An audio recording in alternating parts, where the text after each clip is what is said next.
Mira, ahí hay un señor que se parece a un actor mexicano antiguo y cómico.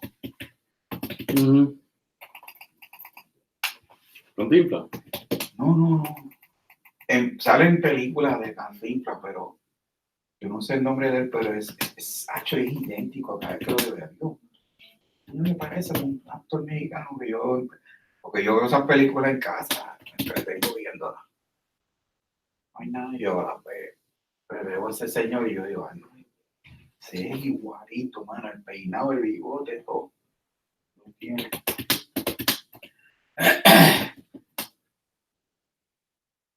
Pero en la película de esa sale borracho. Es bien borrachito.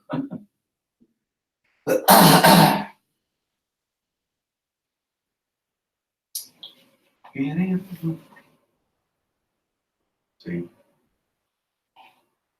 No estoy diciendo nada.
Peña. Después, oprima el fin.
'Good morning. Let's start taking our seats so we can begin our event workshop.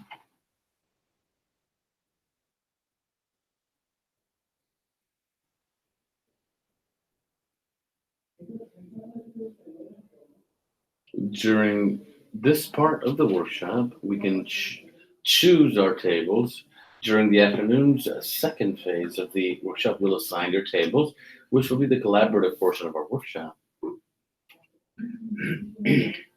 Persons who prefer to listen in English, given the event will be held in Spanish, please go and look for the necessary equipment outside so I can get the simulclass in English.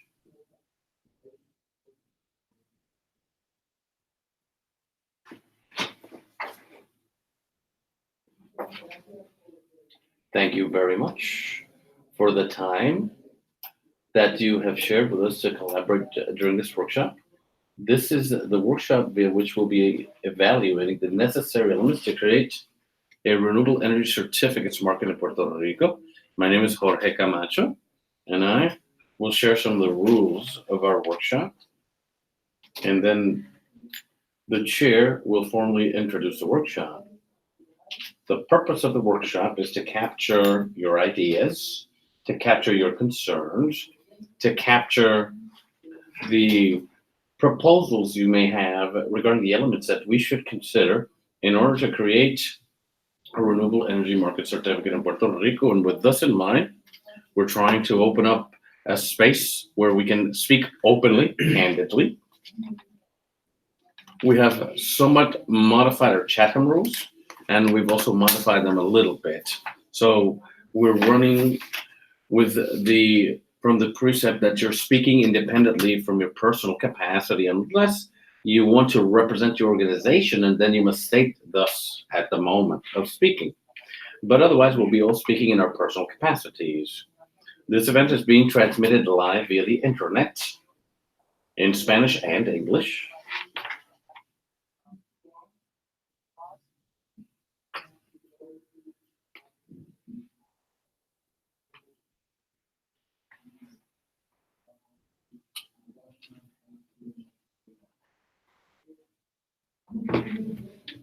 We are going to also record a record of the morning's business, which will be kept in a file that you can all have access to later. During the morning, we will present an introduction as to the market that we have in mind and the elements we should consider. But you are the drivers. I may present an introduction to start our juices flowing if you like, but you will be concocting how to proceed and presenting us with the elements to consider. This morning, after our introductions, during our introduction, everyone has a mic, please. This is a collaborative effort. If you have any concerns, if you want to share anything at any time, all you have to do is press this button here. When you see a green light on your mic, then you can articulate. It's very important that you use your microphones so that everyone can hear us via the internet, as well as this interpreter. After hearing your concerns, we will have lunch. Lunch is on our own. There's plenty of venues, whether within our building or outside on Luis Muñoz Rivera Avenue. After we get back from lunch, we will be assigned specific tables so that we all work together. During this time, you will then make your own proposals as to how to evaluate the challenges identified this morning. I need each table to identify a lead raconteur, if you like, because after you work together for an hour or hour and a half, that lead person will then present to the group's proposals. We're currently transmitting live via the internet. During this afternoon's collaboration, we will not be airing live, but once the proposals are going to be presented, that will also be transmitted live, yeah? So this afternoon, there will be a portion of our event that will not be recorded, but the presentations portion shall be. It is wonderful that we have the commissioners with us currently. The commissioners serve as observers, although they are welcome to help facilitate the conversation. This is not a forum to present any arguments before the commissioners. It's really a collaborative effort, a forum for us to discuss the various elements of the market that we need to assess in order to negotiate renewable energy certificates,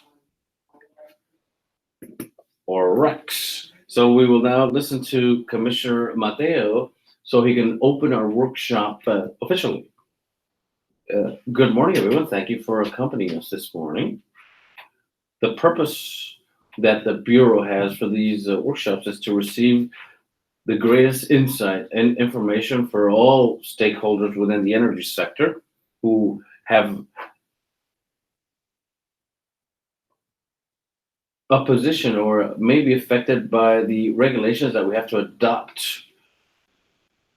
So just as with our past workshops, we wish that this be productive collaboration and that the results be as diverse as we've enjoyed in our past workshops regarding challenges and important recommendations made by groups, so that we are able to consider these when we prepare our regulations proposal, which will then move to the Uniform Administrative Proceedings Act proceedings, which will most possibly include public hearings for further comment. So it is our hope that this is a highly collaborative and fruitful event. Thank you. Thank you, Commissioner Mateo. Now, very quickly, I was born and raised in Puerto Rico. I was the chief of infrastructure under Washington, D.C.'s Energy Commission, which is analog to Puerto Rico's Energy Commission. I had some important challenges there because we had regulations that were over 100 years old. One good thing about our commission or bureau is that it's a relatively young body, and like they say, it's a blank canvas, and there's many possibilities to help form regulations in Puerto Rico so that they make sense in our needs and realities. I'm an electrical engineer, duly registered in Puerto Rico, Washington, D.C., and Colombia. We have a renewable energy portfolio that you could describe as quite aggressive in Washington, D.C. So let's go right to the crux. I know that there's some highly technical people here and present, but I want to present an overview briefly of what RECs are, or renewable energy certificates. But for those people who may benefit,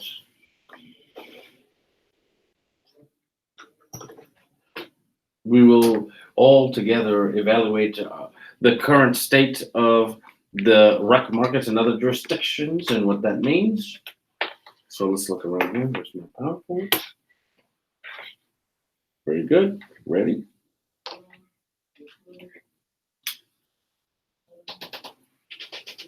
This is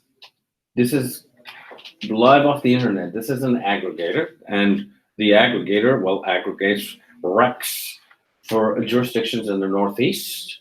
If you go here to the market part, you can see the various Northeastern markets.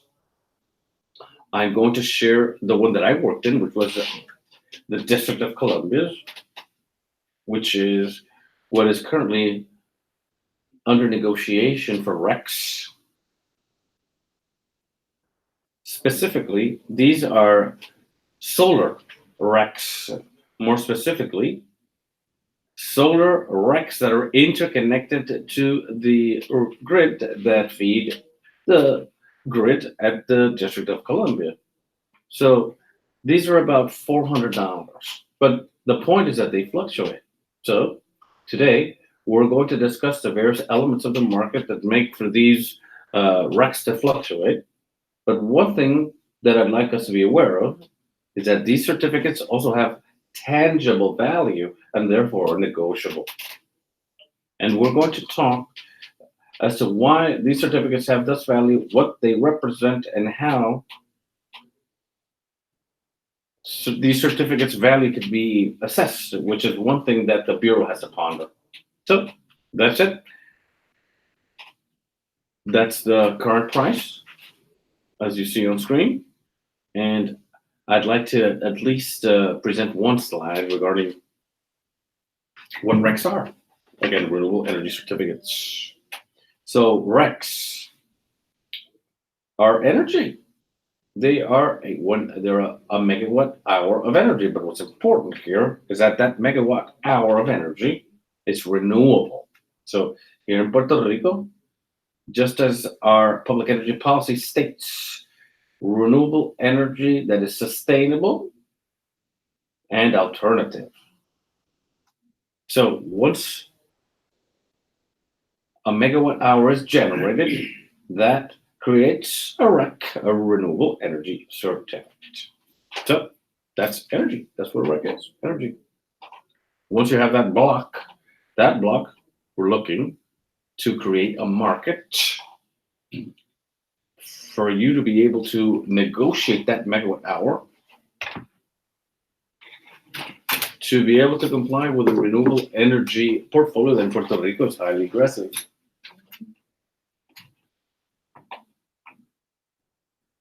So at this moment, to say where we're at and where we want to go, we're looking for a way to evaluate the elements so we can create a market to be able to negotiate these RECs. Currently, most RECs are tied to contracts, which are PPOAs, purchase of energy contracts, PPOAs. One thing that we should discuss during our pondering and the various elements, we need to think about the guiding principles. What will guide or rule upon the creation or the formation of this market in Puerto Rico? And this is very important because when we work this afternoon, you will be able to identify, which is one of the questions that we'll be discussing this afternoon, and each group lead will have to articulate what will be those guiding principles for this thus creation. And there's various. We know that will come from you. But one thing that generally may be discussed is that, well, we have a very aggressive renewable energy portfolio because we want to go from contaminating fuels to a generation base that is more agreeable to the environment.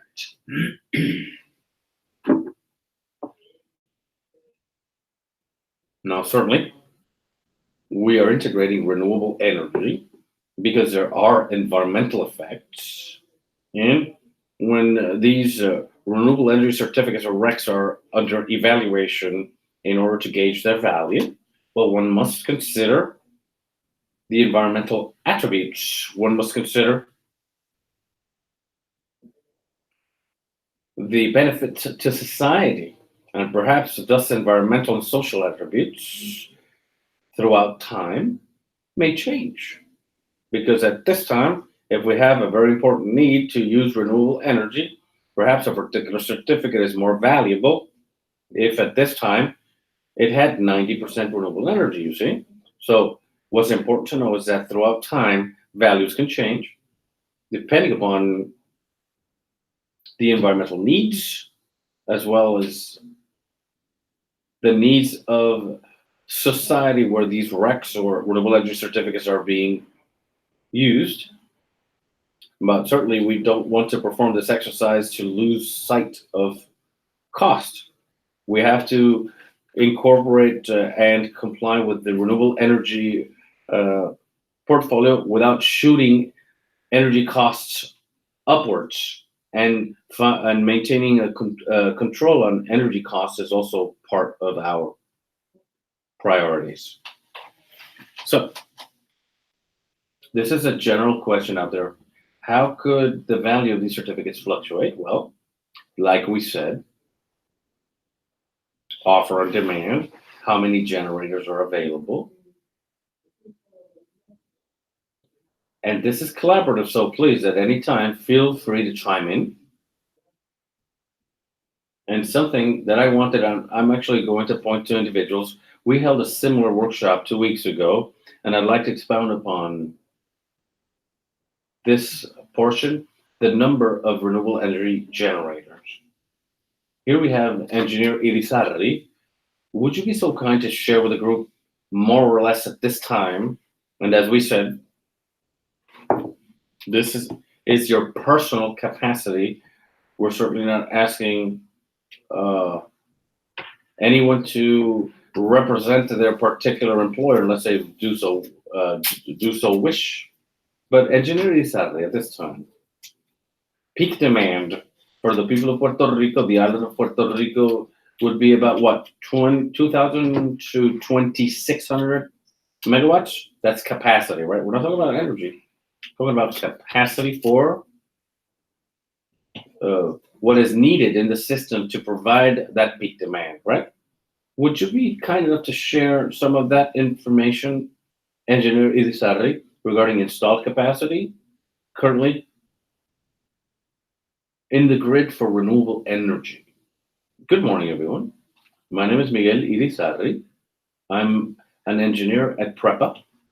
I work in the Planning and Studies Division in the Renewable Energy Projects Department. Truly, I work focused on renewable energy purchase contracts, photovoltaic and aeolic or wind parks that are on the island at large scale.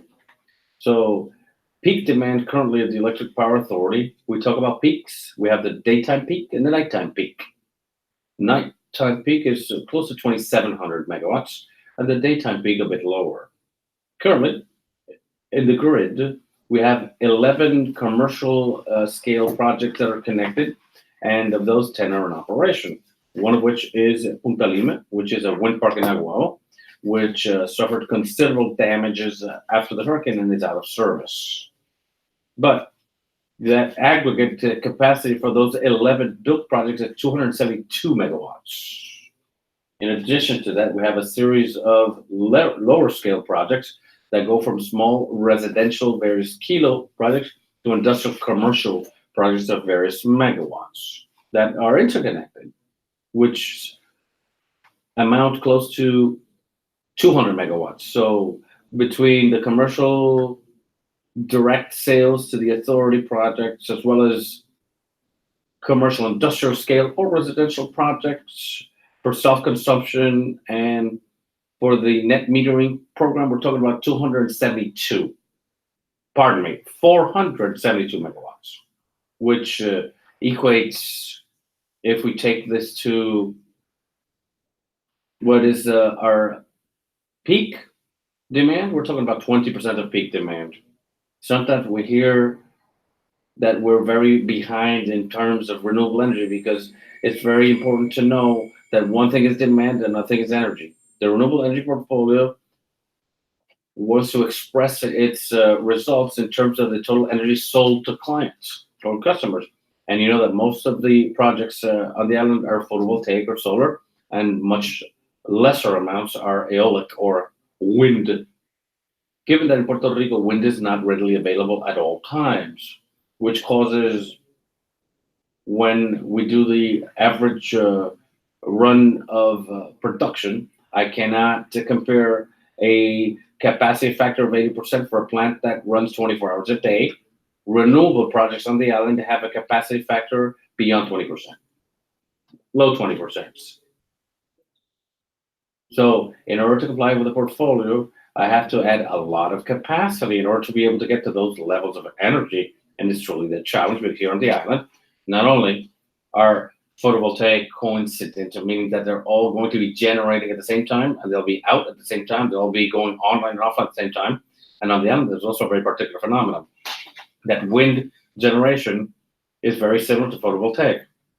There's maybe a difference of 1 or 2 hours, but they're pretty coinciding as well.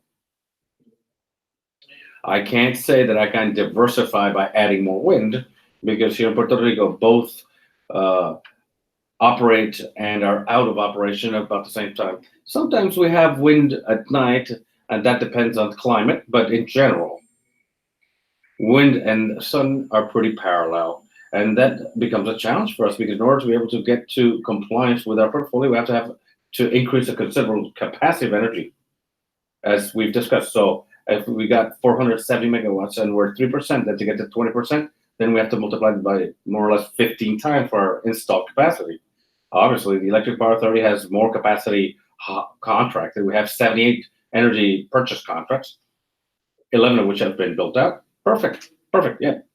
It's important to know where we're at, yes. Because that's, if we don't know where we're at, there's no way to get to where we want to be, where we want to go, where we're like drawing our lines. May I make a brief question, PJ Wilson, with Cesar? What Miguel was saying with regards to the renewable energy portfolio would be based on energy, yeah? About 20% of energy. So one quick question, and I think it's fundamental, and forgive me if you were about to speak about this, but globally, if we are to comply with the renewable energy portfolio solely with solar, I know that there's wind and other alternative energy sources, but my basic calculations would say that we would need 4,000 megawatts of solar energy.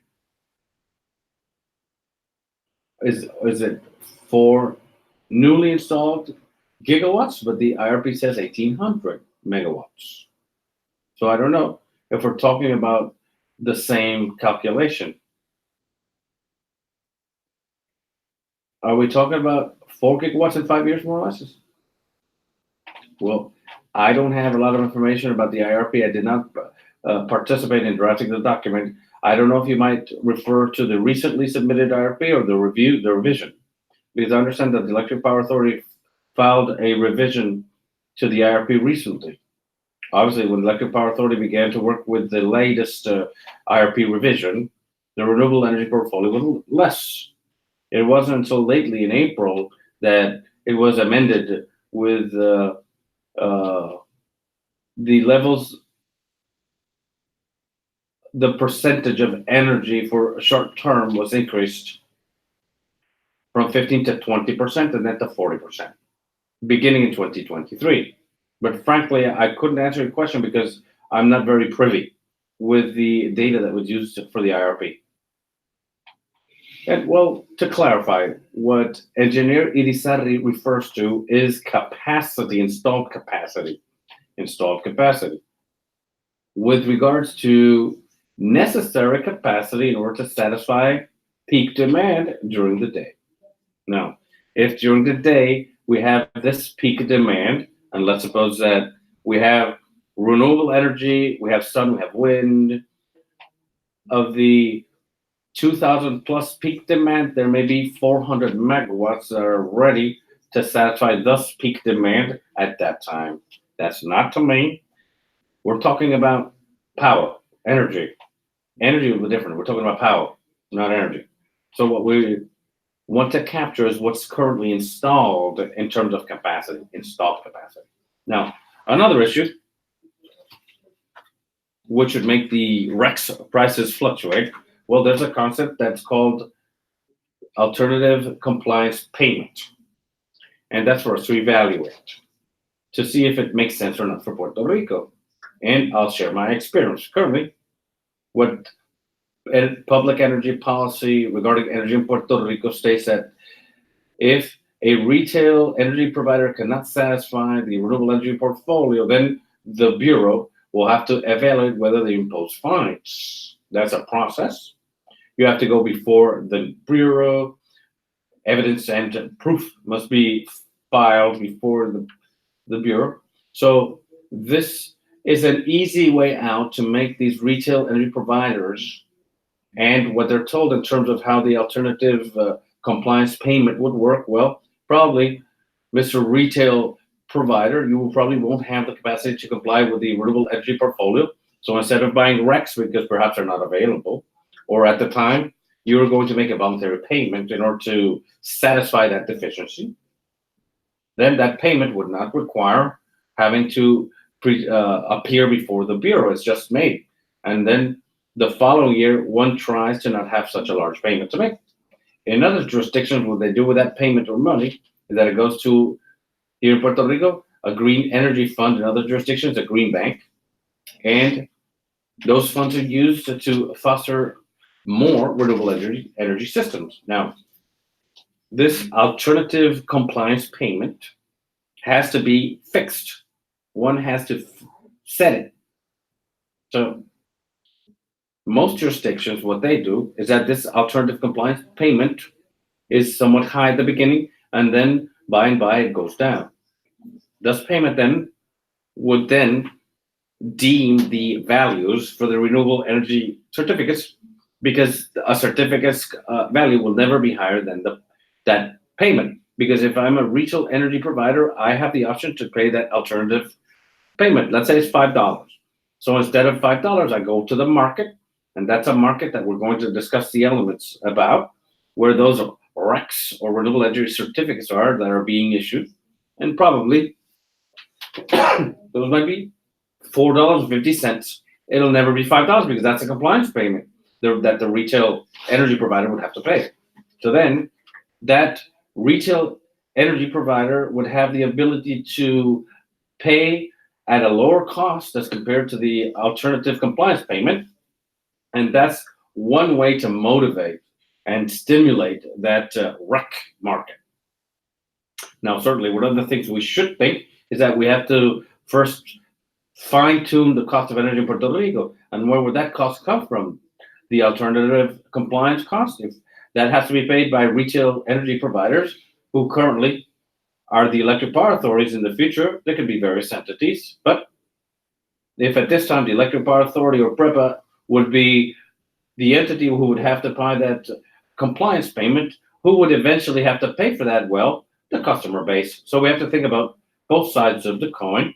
There could be other stakeholders who would say, well, that's in accordance with the public energy policy because that makes for further renewable energy. We have the capacity to incorporate more renewable energy. That's a different point. And I share all of this just as food for thought regarding the things that we're going to be discussing and what we're going to have to contemplate during our collaboration, during this workshop. Another thing that the renewable energy policy, that it should be based on auction or bidding mechanisms. So we're going to continue to discuss the issue regarding the alternative compliance payment, but from the top. And let's try to bring it closer to us. Let's say someone has a 4-kilo system at their home, and for quite a while, because we're talking about a whole megawatt hour, it takes some time, but they produce a REC. Thus, REC, as we've seen, is tangible, it has value. So that person could say, well, I want to negotiate this REC. And probably that person that has that 4-kilo system would go to a broker or an aggregator. There could be a broker or an aggregator, and this aggregator, who currently doesn't exist in Puerto Rico, that's what we're all here to see what we need to evaluate and how the functionality of a broker or potential aggregator could work. So this aggregator or broker goes to a lot of homes and purchases the renewable energy certificates. And once they have them in aggregate, then can move them to a retail energy provider. And that makes it quite simple for that 4-kilo system owner who doesn't have to deal with a registry. Currently, there's a registry, and we're going to talk a little bit about who certifies, who gives the ID numbers for the registry, or serial numbers, which is called the North American Renewable Registry. And these people who have small systems could directly deal with the registry, but many people really don't want to have to deal with these types of procedures. And perhaps one of the services that this aggregator or broker can offer is to do the recordation of renewable energy certificates, or inscription if we prefer. Now, if the REC is now in hands of the broker or aggregator, this individual or entity could then put them out to bid. There may be 5, there may be 10 brokers, and they're run via auction out to bid, and the website that I'm showing is a specific broker. Now, depending upon how they're sold, free competition amongst brokers, that's how the value of RECs fluctuate, which would be different to what is currently happening, because currently most of these RECs are captured via contracts, and the prices have been fixed via the contract, and most of these contracts are made with the electric power authority. Now, the registry currently exists in Puerto Rico. One of the things we must evaluate is that the Bureau has the wherewithal to search out the services and evaluate or assess the services of other registries. Maybe there's registries out there that are more user-friendly or more cost-effective. A small system within the National American Renewable Registry is about $50 a year for a small system. Perhaps there's others that don't charge money. So these are the things that we have to evaluate, whether this registry makes sense for Puerto Rico or not. And we also have to think what the eligible generators are to be. As we know, they have to be renewable energy generators in Puerto Rico, or they have to be alternative or sustainable energy. And we know that the alternative energy generators, the Bureau may consider what alternative renewable energy is, and we're going to look at a slide in a moment as to what that's all about. One thing that the Bureau should consider is what is the necessary structure in order to certify these brokers and aggregators, or a credit. There's a significant amount that could be negotiated via these platforms, and the Bureau has a very important task to ensure that the market isn't manipulated and it's transparent for all on the island, so that everyone knows what's being negotiated and that the transactions be transparent. Of course, we do have to comply with the renewable energy portfolio, and one thing we should consider is also the Bureau's duties. And we're also going to assess the yearly compliance report that retail energy providers have to prepare and file, so that the group can make their recommendations if what we have on hand to date makes sense in terms of what we've evaluated in order to incorporate or to make it ever more agile. So talking about renewable energy registries, like we said in Puerto Rico, there's one that's being used. Different parts of the United States use different registries. At the commission in Washington, where I was, the registry was via PJM. It was GAT registry. Texas, they do things more or less independently as they traditionally do, and they have their own particular registry. Now, what this registry does is they certify and record or inscribe, if you like, the certificate, register, and ensure that there's a megawatt hour that has been generated, a REC. We're going to talk a little bit about that because there are certain limits as to, in terms of capacity, rather. Large systems, the registry currently requires a meter. For smaller systems, the registry provides or grants the alternative for self-reporting generation, which is something that we should evaluate because it's important to be able to accredit that, in fact, the generation that is being claimed via that REC was actually produced. Because what we want is to increase the generation of renewable energy within the grid. And if we're not truly generating it, we then have a problem. In some jurisdictions, in my jurisdiction, when I was in Washington,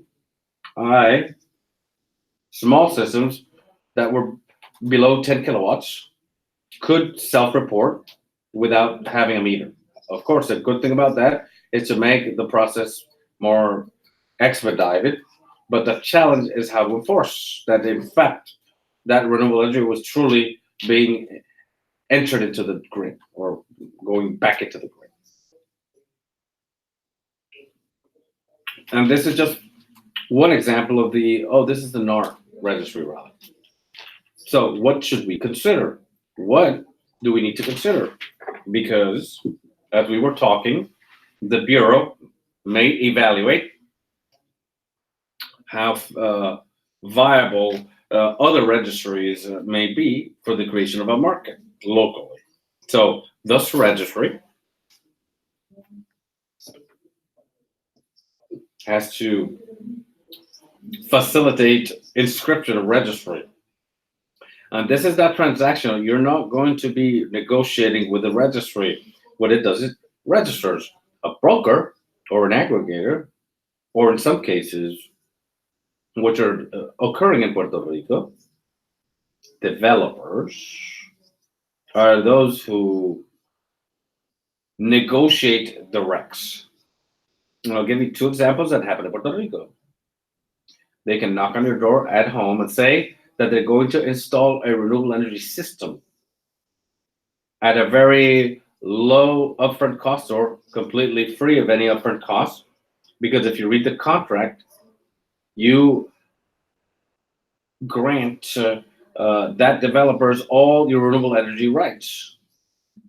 And I was talking with someone here, well, if I have a system for 50 years, I'll be generating RECs for 50 years. So the answer is if you're generating renewable energy sustainably for 50 years, you will then have a right to create those RECs with the full knowledge that the value of the RECs may change, but you're generating the certificates. Now, if within a contract, you transfer all those rights for the RECs to a developer, that could be a pretty considerable number.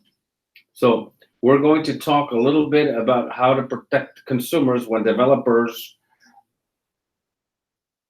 approach potential customers or clients in order to provide them with renewable energy systems in exchange for the rights to RECs that will be provided by thus producer for the full term. And something else that the Bureau will have to evaluate, and we want to hear what you're thinking as well, is what will be the cost to issue, transfer, and renew RECs. We have to evaluate that the costs that are being paid for that registry are reasonable, and if there are any alternatives out in the market that perform the same duties as this registry, that support the creation of a market that we want to make in Puerto Rico. These will be the points to consider when we choose the registry in support of the market. And certainly, something that we must consider in order to inform and share the effort with the Bureau is how the Bureau is to enforce the registry. What do we mean with that? Well, we're going to look at various web pages of various systems. Let's see, right here, yeah, okay. So for example, this registry. And it turns out that they have registries for various states. It turns out that AGS, because it starts with an A, it comes up at the top. And we see that we have the AS system in Puerto Rico. This is a solar. Currently, the certificate vintage is May. And if you look at the graph, it says that here in May, AES Illumina generated 3,335 renewable energy certificates or RECs. So how does the Energy Bureau be able to truly gauge whether there were 3,335 renewable energy certificates produced? In fact, since we're in 2019, perhaps we need to explore alternatives that utilize available technology. Maybe there's some way to electronically audit what is being generated at a particular plant. Perhaps it doesn't have to be real time, it can be audited periodically, but we have to find the mechanism in order to enforce and counter check what is being reported. Here's the 20 to 24 mega plant in the south of Puerto Rico. We have another one in Salina Horizon, which is about 16 megas. Yes, by all means, use your microphone, sir. Horizon is 10. Oh, I'm sorry. Horizon is 10. Horizon Energy is 10 megawatts. They have a bit more than 10 installed. In Salinas? Yeah? Okay, got it. Great. So I think that, yeah, here it is. Right here, they reported in April 2,153 RECs. And that's reported monthly. Now, during the workshops that we've already held this month, as we've noted, there seems to be two categories. We have the utility scale renewable energies, AES, Horizon, Punta Lima. And then we also have those that are being installed behind the meter, which are quite a few, and which are giving us a very useful information and definitely are very vocal, and that's very good. Here, I'd like to share an example of a house. This is in Lares, Puerto Rico. You see this house? It doesn't have any cable. It's not connected to the grid, to the electric power authority. Here's a cable, but this is just a clothesline. Over here, this we see in Puerto Rico. I don't see this in Washington, but you see it in Puerto Rico. Truly, this family could truly be fully disconnected from the grid. They don't have much choice, really. Look, the air conditioner, open windows, because it's up in the mountains. It's very cool. I would not see that in Washington. No one in Washington could tell me that you could fully be disconnected from the grid. No one. Here in Puerto Rico, I think we could. Now, we have solar energy generation. So this family, this off-grid, microgrid, this is the off-grid. So this family is generating renewable energy and could potentially claim that they're actually generating RECs. How can the Bureau gauge, how could the registry, any registry, how could they be able to gauge what is being generated at this house? Certainly, perhaps it's not much at this house, but it's an aggregate, you see, as an aggregate of all the off-grid players. How we could account for production of facilities such as what we currently see on screen. As I said before, there are folks who do pen and paper self-reporting, or maybe these families have inverters, right, which we've discussed to a certain degree. 1547 is one of the interconnection standards, states that inverters, in order to connect to the grid, have to be in accordance with the standard, and they have features for communication features back into the grid. Again, we're in 2019. How do we make use of available technology, and how we can evaluate to go into these inverters that are already communication ready and probably not have to actually physically install a meter, which includes efforts and cost.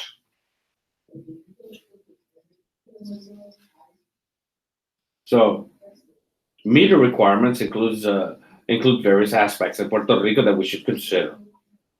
Puerto Rico is a special jurisdiction because there are different organisms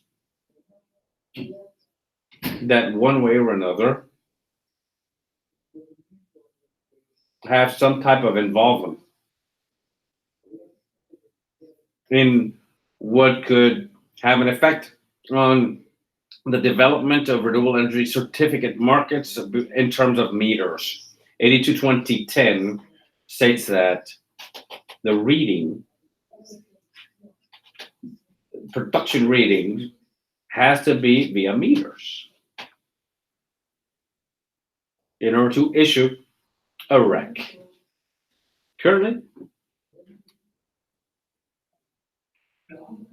we don't see that type of capacity to speak of, because we go to the registry says that you can report without a meter or self-report if you're under a certain level of capacity.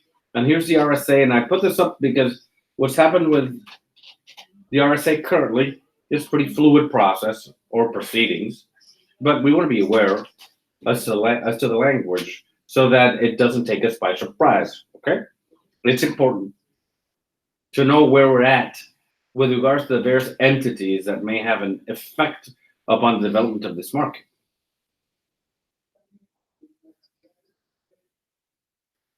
And also, two things. With the RSA, and there's a provision, like I was saying, where are we with regards to the RSA could be different. But it is important to know the language, the terms. Just as the RSA states, post September 2020, anything that's behind the meter has to have a way to quantify what is being produced. So what the registry currently states or provides is that generation below 1 megawatt could self-report. And it's very important to know the requisites of the meter, and well, the requisites for meters are effort and cost.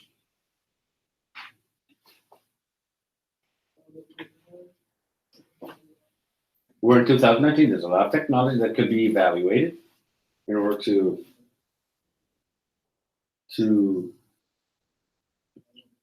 approach that effort of having to install so many meters.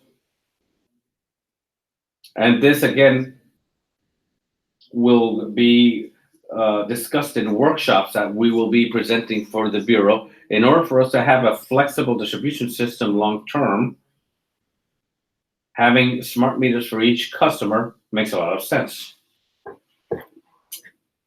But that's why we were talking about at the beginning where we're at, where do we want to get, and how do we get there incrementally. One thing that the Bureau does have to explore, because we're supposed to use these systems in order to have visibility of production. So what type of standards, what type of, let's say, meteorology, I quote, could be used by the Bureau to be able to certify that particular inverter is actually reporting what it's producing in a true and exact manner. That's something that the Bureau has to consider. The Bureau must also evaluate elements regarding brokers and aggregators. And here's a list. It's a pretty long list of certified brokers in the northeast of the US. And it's important for everyone to know what a well-trained broker or aggregator does. Capable, an entity that has everything in accord with what is necessary to run this market and doesn't go bankrupt and leave everyone holding the bag as they escape the island. These are limits that don't currently exist on the island but must be evaluated.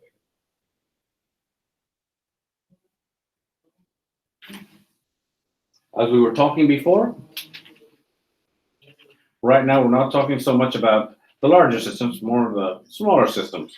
What does the Bureau have to do in order for people to understand that when they have a small system and they produce renewable energy, they're actually creating a REC that has value?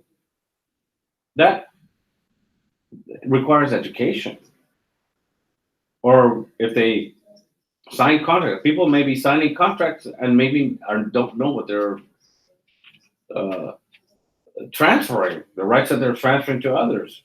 How do we educate our public so that they know what they're doing when they sign these contracts? And something else that we're talking about, and this is a particular part of public policy, whether these RECs have expiry dates or not. And I'm going to explain a little bit about what our public energy policy provides, which is that a retail energy provider may temporarily acquire renewable energy certificates or RECs for future use. And public energy policy is prescriptive in terms of how long do thus RECs preserve its value. After a time, they lower in value in accordance to our policy. But what we would have to evaluate is whether that renewable energy certificate has never been negotiated with any retail energy provider. What happens? I have my system, I've generated, I've never negotiated with anyone, not with an aggregator, I didn't give it to anyone, my system is mine, I bought it, it's mine. So what happens with that REC? Different jurisdictions do different things. And that's something that in Puerto Rico we should consider in order to go into the fine detail.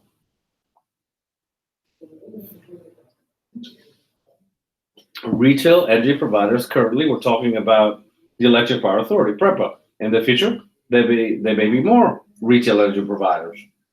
Now, something that the Commission or Bureau has to do, they will have to evaluate the percentage of renewable alternative energy that a retail energy provider may use in order to show compliance with the renewable energy portfolio.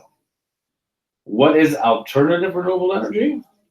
It could be derivative gas combustion that comes from landfill gas. Is it anaerobic? Anaerobic is used when water treatment or fuel cells. Something that the Bureau has to evaluate is what percentage of that alternative energy could be used for compliance purposes. Use your mic, please. Good morning, Jose Maestro. Hey, Camacho. I don't recall. Does public policy make any difference in terms of compliance between alternative and sustainable renewable energies for compliance? Good point. Here it talks about alternative renewable energies, what it says. It never mentions the percentage of sustainable renewable energy. So what they have to evaluate is what percentage that would be. Would it be amongst the mix of sustainable and alternative? Well, for purposes of the law, we could say that the country could comply 100% with the renewable energy portfolio with alternative energy. That has to be determined. This is Commissioner Rivera for the record. Good morning. The law establishes that it has to be 100% renewable energy, a combination of both, and the portion that corresponds to alternative renewable energy established by the Bureau. For in terms of compliance, both are considered compliance. How much renewable alternative energy is now a matter of policy by the Bureau. And that would affect the sustainable portion. As far as I understand, that in order to comply with a 20% and 40% renewable energy portfolio, everything's packed together. Alternative and sustainable energy is all one package altogether. Everything's together. What this paragraph states is something that doesn't exist. It's federal regulation. It doesn't exist. This stems from Article 2.4F, as in Frank, 8010. What they need to evaluate is that percentage of alternative energy that could be used so that retail energy providers can comply with the renewable energy portfolio could be affected by any type of mandate that is set forth by the EPA. But that's something that what we need to do is the Bureau requires information and our thoughts in terms of what should be evaluated when they have to make this determination. Certainly, in my opinion, it's not necessary to do anything here because there really is no, just like yesterday, a new law had been enacted regarding renewable energy portfolio that should be 50% by 2035 at the national sphere. If that type of law exists ever, then I think it would be necessary to include this as part of our regulations. But it's not currently applicable to Act 17, to our renewable energy portfolio, I believe. So when we're thinking collaborating, what we need to determine is what are the elements to consider when they have to evaluate whether it should be evaluated, whether they have to evaluate the percentage of alternative renewable energy. Also, the Commission must determine the number of RECs that, or the amount of megawatt hours that retail energy providers are authorized to preserve temporarily in evidence of compliance with the renewable energy portfolio as applies to natural years prospectively. As we know that the energy public policy that these retail energy providers are able to preserve their certificates in a prescriptive fashion. What the Bureau has to evaluate is the amount of certificates that these retail energy providers are able to well preserve. I quote.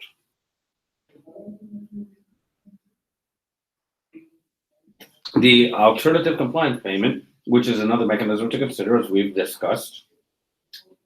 As we said at the beginning, depending upon the cost of that compliance, alternative compliance cost payment could then influence the value of the RECs. So that alternative compliance payment has to be developed, and if so, what does the Bureau have to do? What are the evaluative elements to assign such value?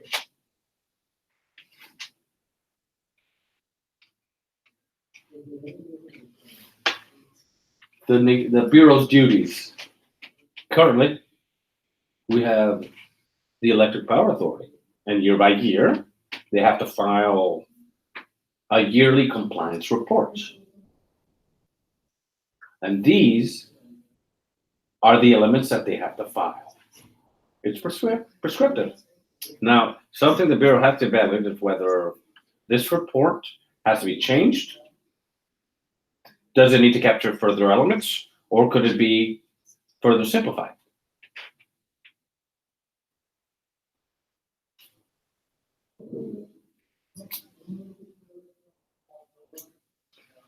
One of other elements of thought, oh yes, by all means, hi, Carlos Pares for the record. Are there any differences between retail energy providers and certified energy companies? Currently, retail energy providers are those companies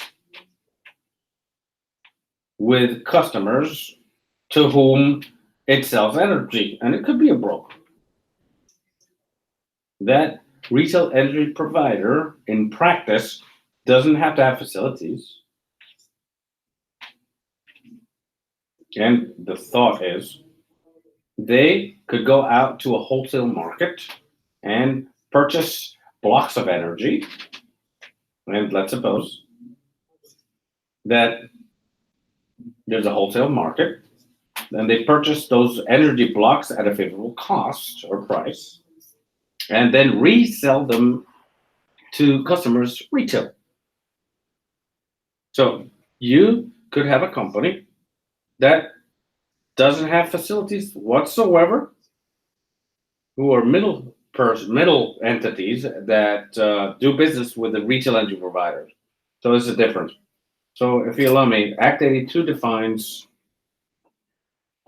retail energy providers and establish certain thresholds for the production of energy that that entity has to be able to provide, and in order to be subject to regulations in compliance with the portfolio.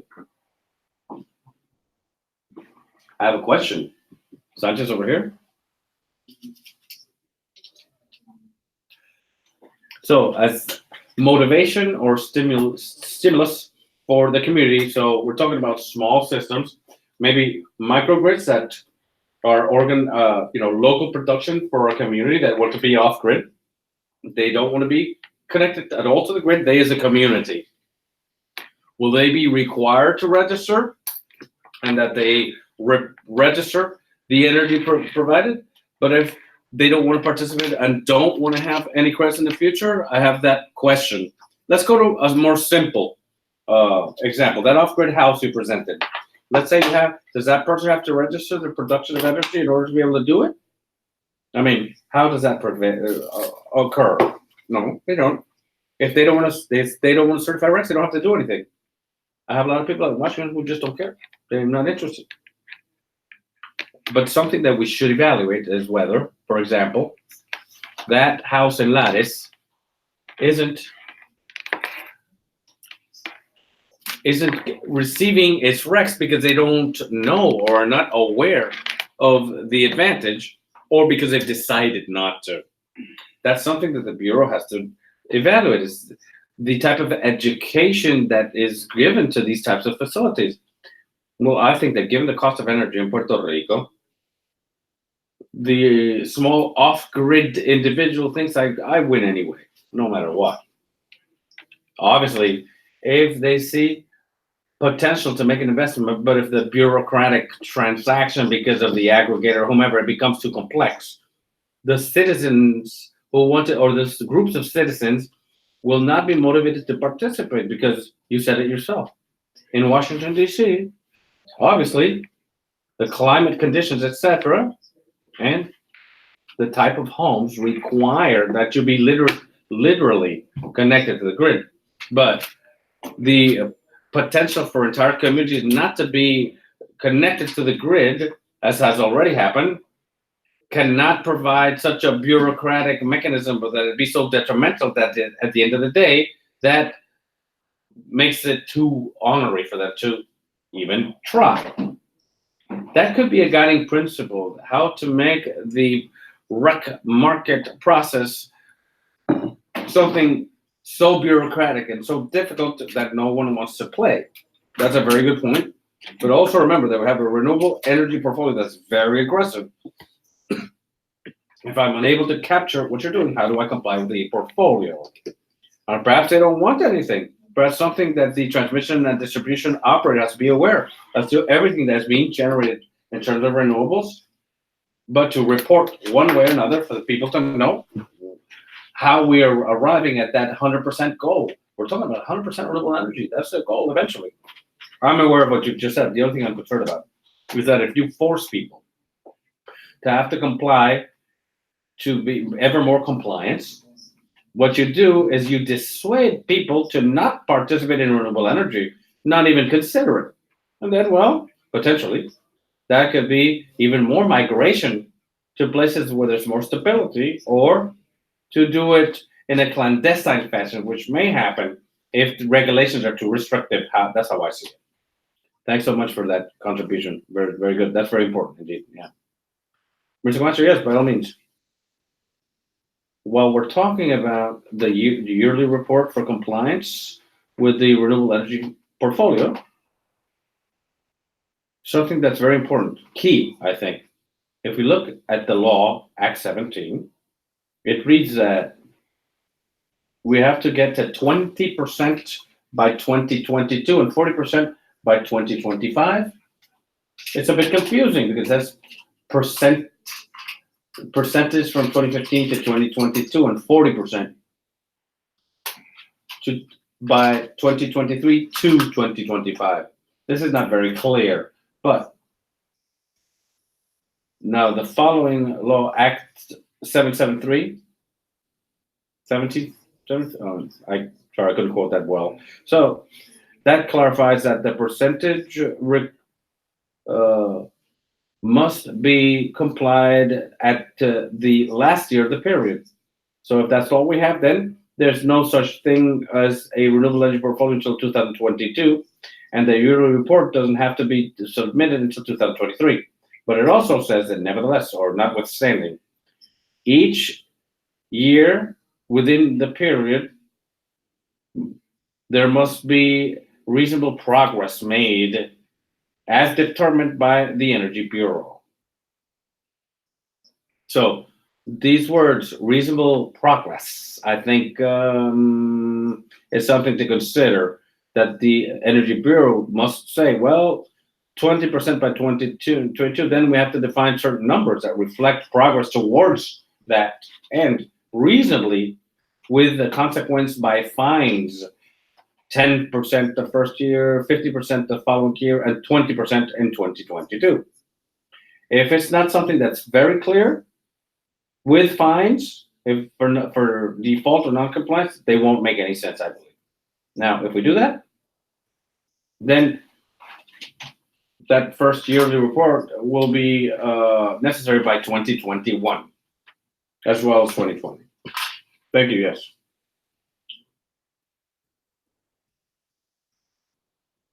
So something for the Bureau to consider is what is reasonable progress. And they are capturing the renewable energy that retail energy provider is generating via said report. Yeah. But yeah, very important, very important. Yes, please, by all means. I would like to add to this. I'm Mark Romain from Winmore. That change in the law is very concerning to us because it is eliminating the yearly compliance goals.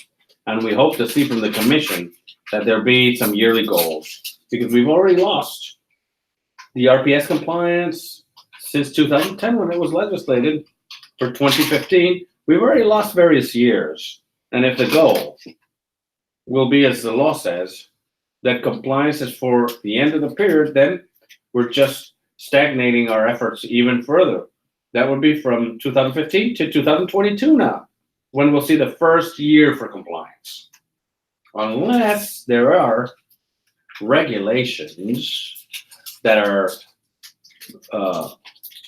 issued by the commission for that purpose. And remember that our solutions are for the afternoon, but just to understand, what you propose is that perhaps within the yearly reports,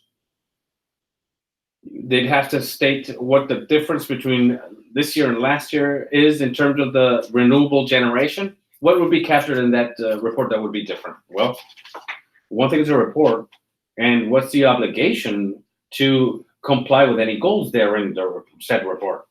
Because, you know, lackadaisicalness, I quote, could prevail, and providers who doesn't have a goal this year doesn't have to acquire any RECs. And if there's no reporting, there's no incentive for the market, and there's no penalty. Well, the targets then are left until 2022 without even any attention to that. Jorge, regarding Act 17, I know that the undersigned commission has a lot more work than it had originally, meaning Bureau. But if we look at Act 114 from its origin, it states that every 6 months there has to be interconnection reports, which we've discussed in other stakeholder meetings in regards to supplementary updates, etc. So the concern is that there's so much reporting that has to be done for eventual sustainable development. I mean, some reports are made, some are not, but they all go hand in hand. So it should be considered that maybe all these reports could maybe be unified so that we have a more integrated and comprehensive vision as to where things are going.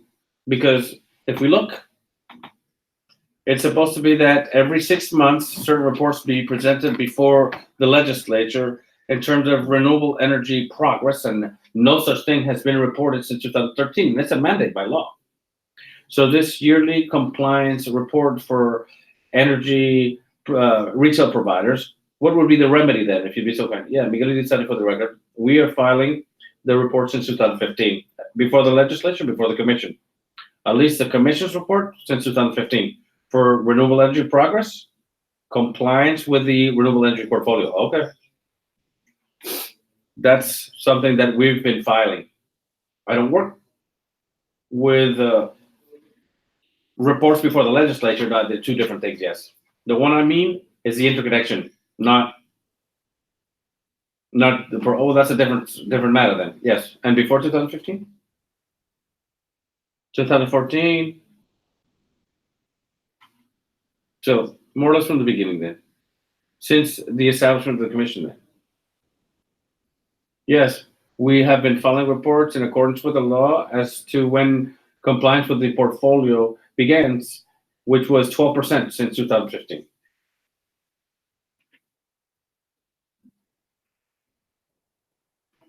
The Bureau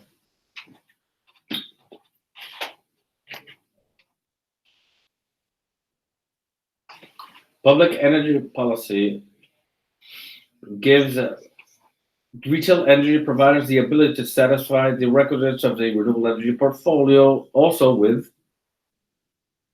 DG, distributed generation.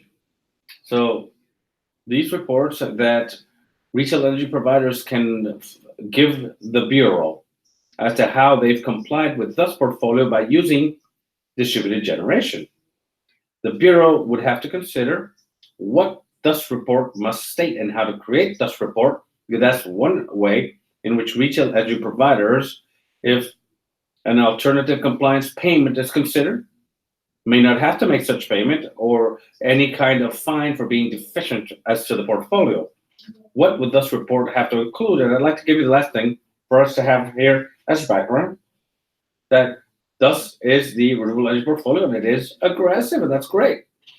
We have quite a challenge in terms of how to prepare the grid to be able to achieve such lofty goals. So what I'd like to now do, we're going to go around the tables. You all have microphones, if you'd be kind enough to state your names and whatever you have in mind. Would you like to share with us? Perhaps you have something in mind that you'd like to discuss. The floor is open. If you'd like to respond to the types of concerns that you'll share with us, you're all very welcome to share. All you have to do is press the button on your mic so that you can be heard via the internet and by this humble interpreter.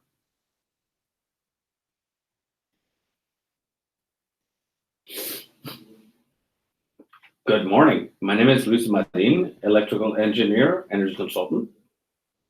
I'm interested in RECs, their implementation, and see that the project go to fruition, that it be executed. Any types of concerns I'd like to share? Any of the challenges that you say, wow, this needs work, what have you?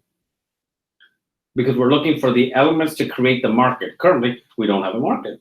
What may be those elements? What challenges do you see? One of the major challenges, I think, is informing the public. The public, who will be the numbers, not those who concentrate the most energy, rather the least. Like the gentleman said, those small kilowatt projects. How to share the correct message with them and knowledge.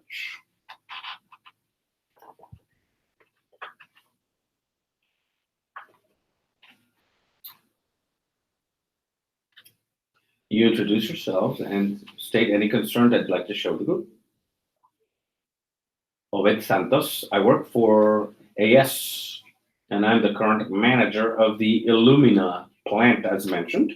And I've been around quite a few years working with APX in the transfer issue, because it's part of our contract with the Electric Power Authority to transfer those certificates.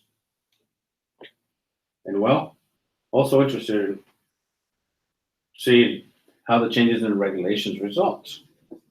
And with this current registry process, do you have any impressions you'd like to share? This is a system that is currently in use. What are your impressions, your experiences with the system? Would you be so kind to share some information with the group? Sure. The system is simple to use. I haven't found any problems. Transactions have a cost. Since a small fraction to create the certificates, there's a small cost, and to transfer them to the Electric Power Authority, there's also a cost, which currently is absorbed by Illumina. And there's also a yearly cost as membership to the registry. And something that I wanted to comment, something that's interesting, certificates, it seems also have value by their date of generation, because currently I have 8,000 RECs that were generated in 2012 during a period that was prior to the commercial operation. And from what I see, no one is interested in them I don't know, because at that time there wasn't a requisite in terms of anyone's portfolio, but they're there, stamped, and they don't seem to have much value in the market. So the year in which the vintage seems to be important as well. And you haven't negotiated those certificates? Nope. So one day, someone from the registry who saw them came to purchase them, but for a price that was ridiculously low. Inside Puerto Rico, outside Puerto Rico. Okay, that's another thing. The jurisdiction too, right? Recs have value. They're yours. If you want to put them on eBay, someone buys them, you could sell them on eBay. So you sell them wherever you like. But for us at the Bureau in Puerto Rico, what will be the recs that will be eligible in terms of compliance with renewable energy portfolio when you're filing the yearly compliance report by the? Do they have to be only for Puerto Rico, or those that have been made anywhere? We have to think of guiding principles. That's one of the primary guiding principles we have to consider is the compliance with the renewable energy portfolio, because we want more renewable energy in Puerto Rico. So it makes sense that the certificates be from here. But to sell them, whoever purchases them can sell them wherever they want. Thank you. Good morning, Javier Baella, University of Puerto Rico, Rio Piedras campus. I'm here, interested in the rec market. That it be practical and efficient. Certainly. Quick question. Briefly, you want it to be quick and efficient. Okay. And we heard the other gentleman say that if it's too bureaucratic, no one will want to use it. So in order to keep it simple, what can you share with us? Knowing your experience, in order to keep this type of market to not be so ornery and difficult to manage. Perhaps in order to safeguard the requisite of meters in small installations, maybe some kind of algorithm that could estimate production per system, and that be used as a proxy instead of measurement or metering. And with an average, perhaps we can have reasonable figures. Thank you very much.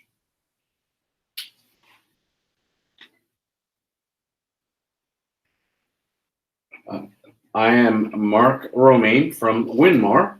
We are interested in RECs for quite a few years now, mainly because we've been installing photovoltaic systems via contract where RECs have been negotiated in absence of regulations in terms of DG. We have projects at utility scale where we've had the experience of interacting with the North American Registry and to transfer them and sell them to the Electric Power Authority. And that hasn't been a problem because they're contractual. But DG, or distributed generation, to date, we have been disavowed by lack of regulations.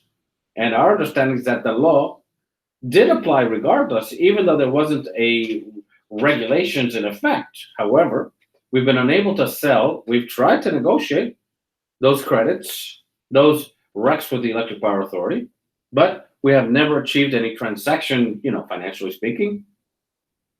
Even though we understand that they are certainly effective. There was already an RPS that had to be complied with since 2015 by law.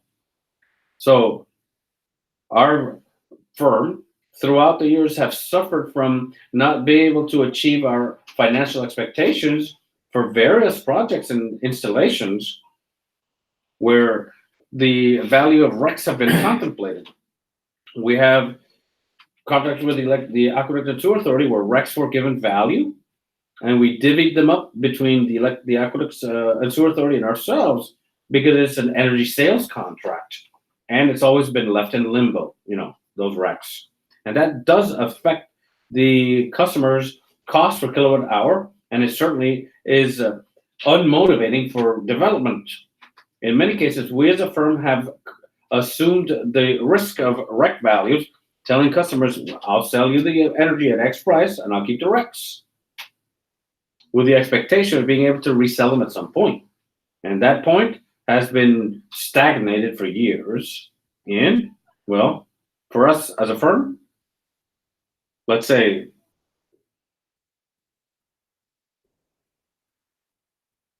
We understand that we made an immense investment in Puerto Rico in distributed generation.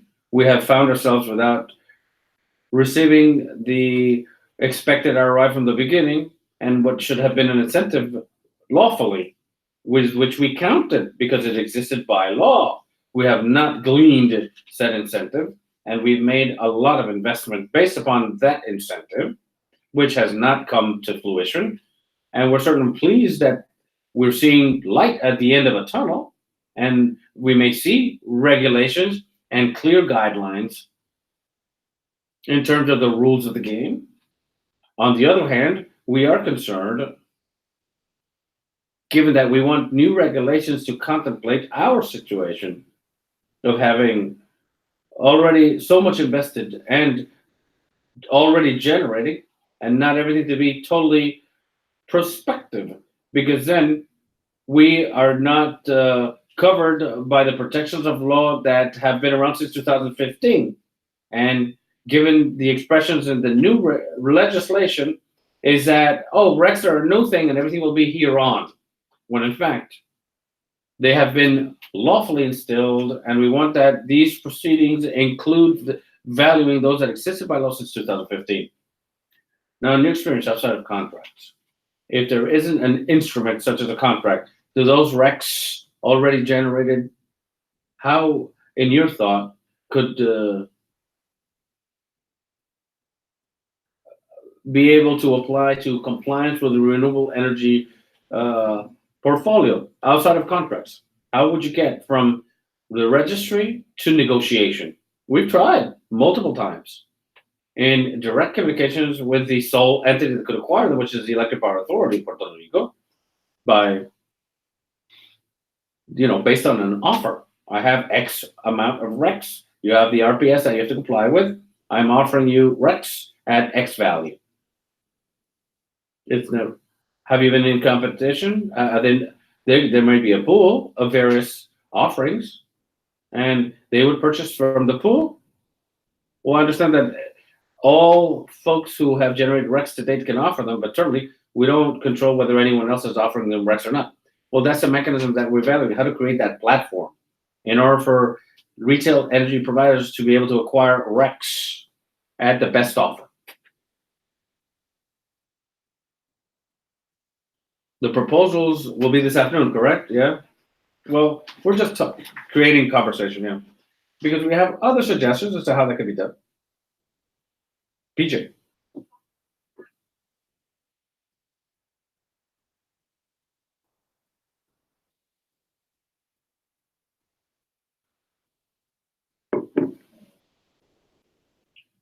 Nicolás Picos from Discord. Disculpe que hable inglés.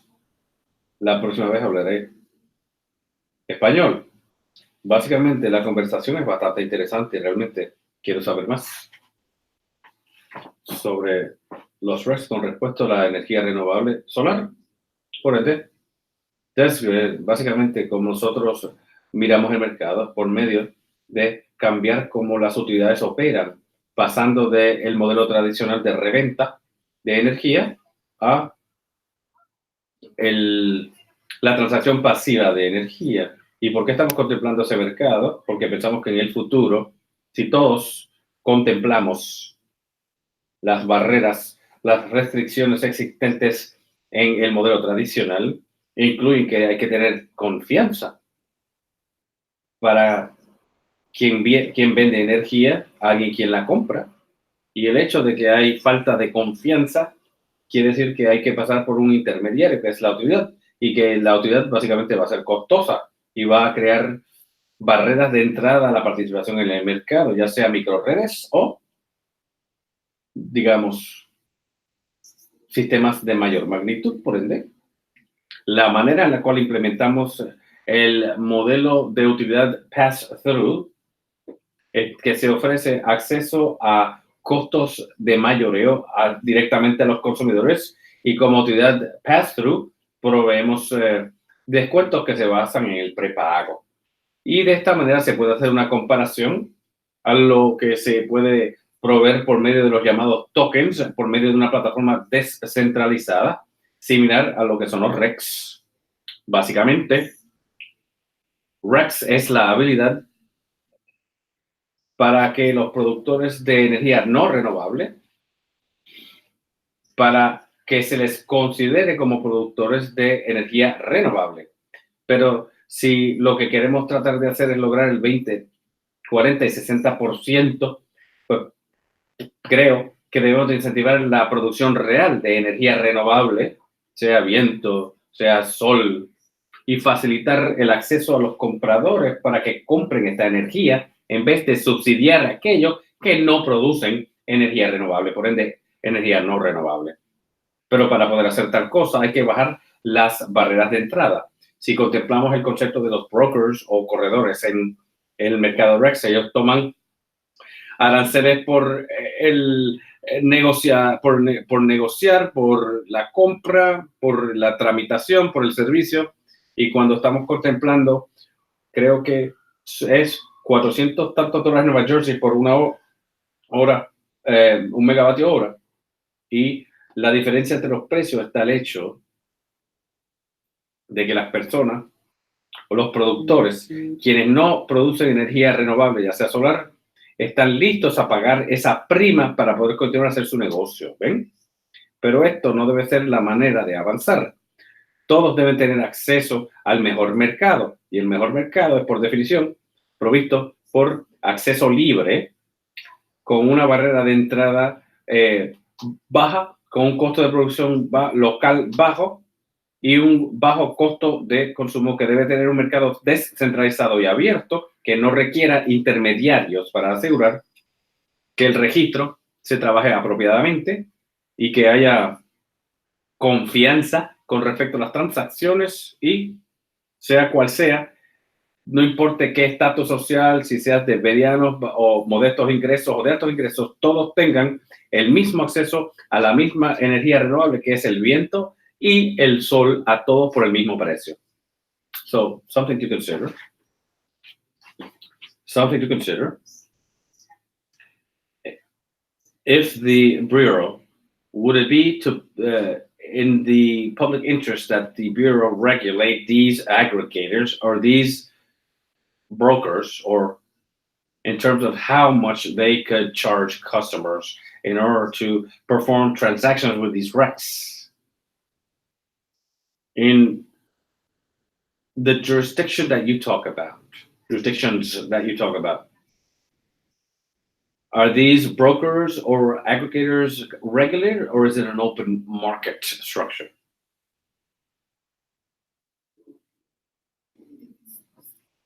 Es totalmente una estructura de mercado abierto, no están regulados. Voy a lanzar la palabra, los blockchain, gracias. Así que lo que hace blockchain es esencialmente que elimina a todos los intermediarios y el requisito de confianza con los intermediarios. Básicamente es el concepto de Internet, en el cual cuando tú envías un correo electrónico a alguien, no tienes que esperar a que las personas respondan, simplemente va allí, tú sabes que llegó. Si hay algún fallo en el hecho de que le envías correo electrónico, no, nadie lo puede romper. Tú envías el correo y alguien lo recibe, punto. Por donde el blockchain es exactamente lo mismo, excepto que puedes añadirle valor. Puedes incrementar valor con activos, y el activo en este caso es la energía. Y el hecho de que alguien pueda comprar energía y vender energía fuera de un intermediario, eso rompe cualquier barrera de entrada. Es muy bajo costo, extremadamente eficiente y rápida la transacción, y cualquier persona, no importa su estatus social, no importe la visión o el objetivo, puede tener acceso a tal mercado como productor o como consumidor.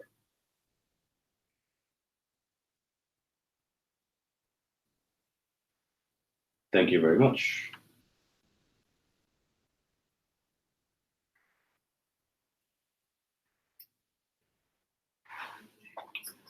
My name is PJ Wilson. I'm the president of CESA, la asociación de, I'm not going to do that in Spanish while I speak English. Our purpose is to represent the entirety of businesses that install solar energy systems and storage. I believe that everything being said here today is very important. Now, something to take into consideration is the time frame, or the time frame in Spanish we have to implement the law is very short.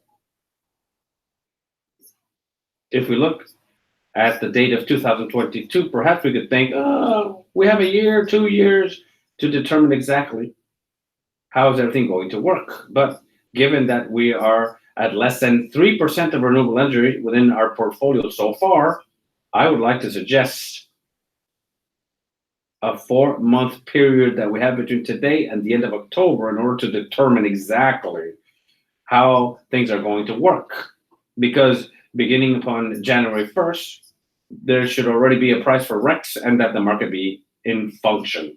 I think that it would be better to maybe guess a little and not make things perfect, but that we allow for flexibility so that every year or every 6 months, we're able to review and see, okay, the REC price is working, or is it too low, or is it too high? But it's almost impossible to arrive at 20% in 3 years. And that's why I think that we really need to develop these rules very quickly so that we can truly have clarity before 2020.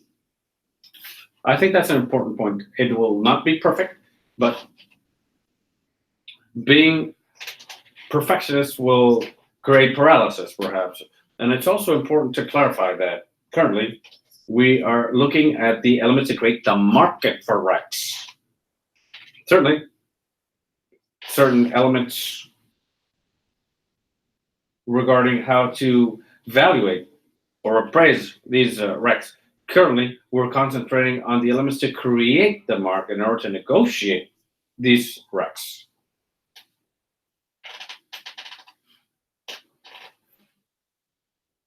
Hello, good morning. Marin de Cruz Ayala, Outstanding Focus Corporation. I wanted to share this subject because I know that we're focusing a lot on solar and wind, and I think it's great, but there are also other options out in the market. So I ask, where is the integration of other options such as gas microturbines, which are certainly very costly, but do offer benefits? Are those plans integrated? Are they being addressed? I don't know. I think that they could. And another option regarding meters. I'm not that clear as to what brands are out on the market, but my understanding is that there are devices or applications by which you can certainly do enforcement on auditing, if you like, and perhaps right here in Puerto Rico, we can create some homegrown technology to do that without having to have a meter in each and every provider. Something that's more digital, if I may. Maybe something like that could be done. I was just thinking. Thank you very much. Good morning. My name is Ariel Vargas. I work for the Electric Power Authority. I'm at customer service. Good morning, I'm Miguel Irizarry, and I'm the research manager at Renewable Energy Projects Electric Power Authority. Great. So between the two of you, could you share something as food for thought regarding the challenges that you've lived during this process since 2015 in order to comply with the renewable energy portfolio in terms of that which regards the RECs that you've generated or that need to be acquired? Could you tell us a bit about the process? Some type of challenge or challenges of the process? Something that you may identify for us to be able to collaborate and propose some type of solution. Yeah. Essentially, I work with these projects that have energy purchase contracts to be sold to our electric power authority, and I know the process regarding RECs and APX. So perhaps something that should also be included in what the commission is considering, and is very important, is a mechanism that is to be used for the utilities to cancel the RECs, because we've been purchasing RECs since 2011 to these other companies. But to date, we haven't been able to validate a single REC, because what type of report do we need to have? What's the process for that, transaction, which is to demonstrate compliance with via the acquisition and then the cancellation of the RECs, or the cashing in of the RECs, if you prefer. And again, even though I don't work directly in that sense, maybe we could think a bit further. Administrative proceedings regarding RECs acquisitions to small-scale providers will bring their own challenges. So how do we account for that energy? What do we use? Do we use the interconnection point meter, or do we use behind-the-meter information? How do I discriminate or discern those that are under an aggregator versus those who are solo versus those who don't want to receive any green energy funds, and therefore their REC values belong to the entity that sold them their equipment? So those larger facilities that have contracts with the electric power authority are easy to manage. I think that the major challenge is to manage all this other universe of small customers that will interact in a way that perhaps isn't that clear, not that easy, and not as conventional as the way we manage our current projects. That perhaps be the role of an aggregator. It's interesting, the point that you bring, because this is different to net metering. Net metering, the excess, is being exported into the electric power authority. Could be renewable. You could be consuming everything 100%. You're not doing net metering anything at all to the electric power authority, but still you have a right to a REC, because you are producing, generating renewable energy, and you may be interconnected or not.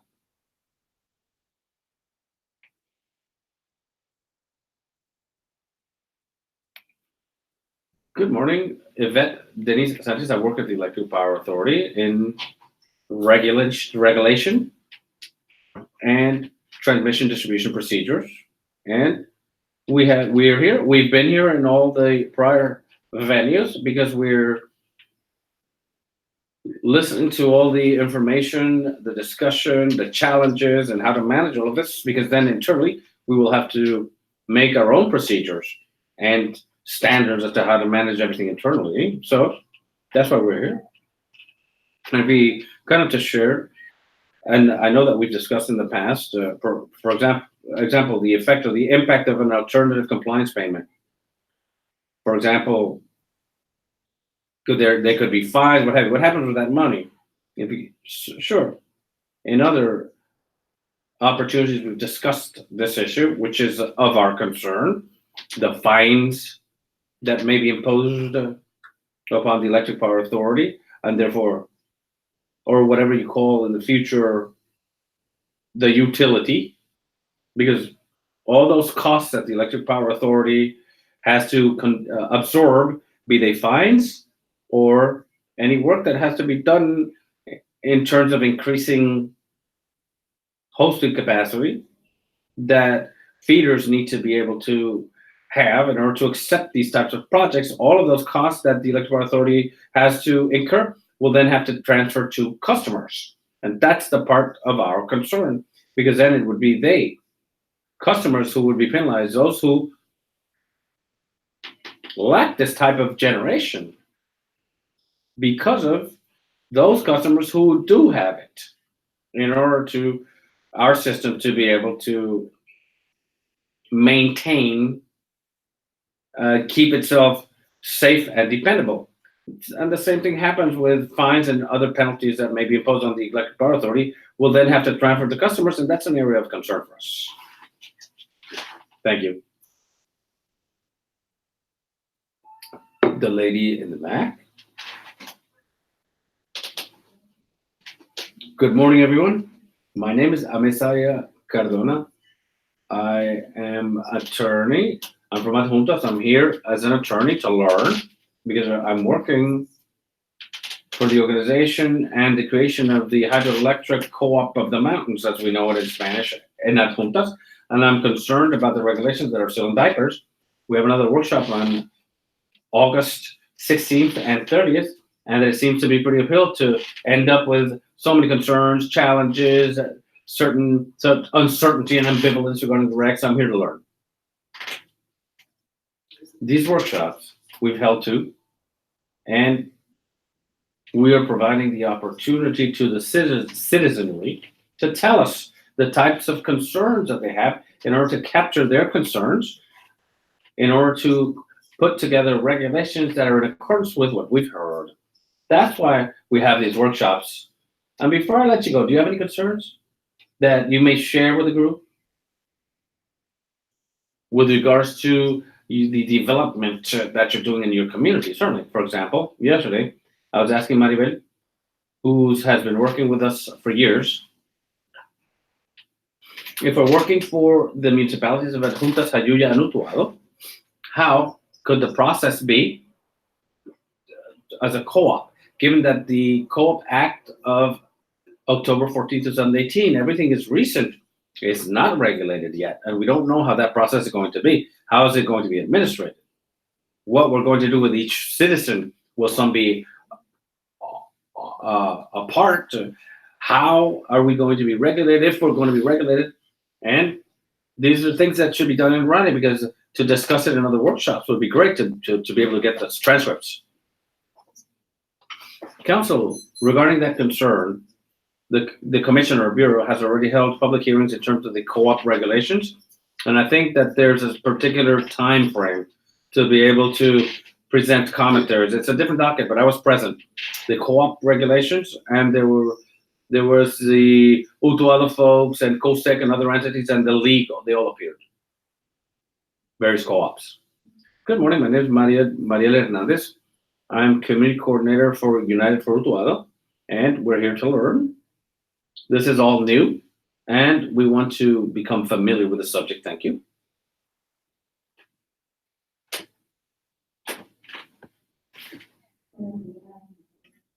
Good morning, my name is Wanda Trinidad. I'm from San Salvador. I'm a teacher. And I'm here to see how regulations well, in our community, we are putting together a microgrid project, which has become a co-op, an electric co-op. So I ask, in microgrids, how does the law help us? I mean, we're going to help the planet, and we're going to cooperate in every way to be able to project the project to other communities. So how does the Electric Power Authority help us microgrids to distribute using the existing grid? I think that's the most costly part of distribution. So I had another question. Let me see. The REC values that I'm learning about, and the young man here will help explain better. But it's very important that we know that if any community, what are going to be the advantages of acquiring these certificates, and how could these help create jobs and new sources of employment within communities, not specifically in government, but rather to employ the communities to be able to forecast high quality of life for people and families who are part of the microgrids. Yes, thank you.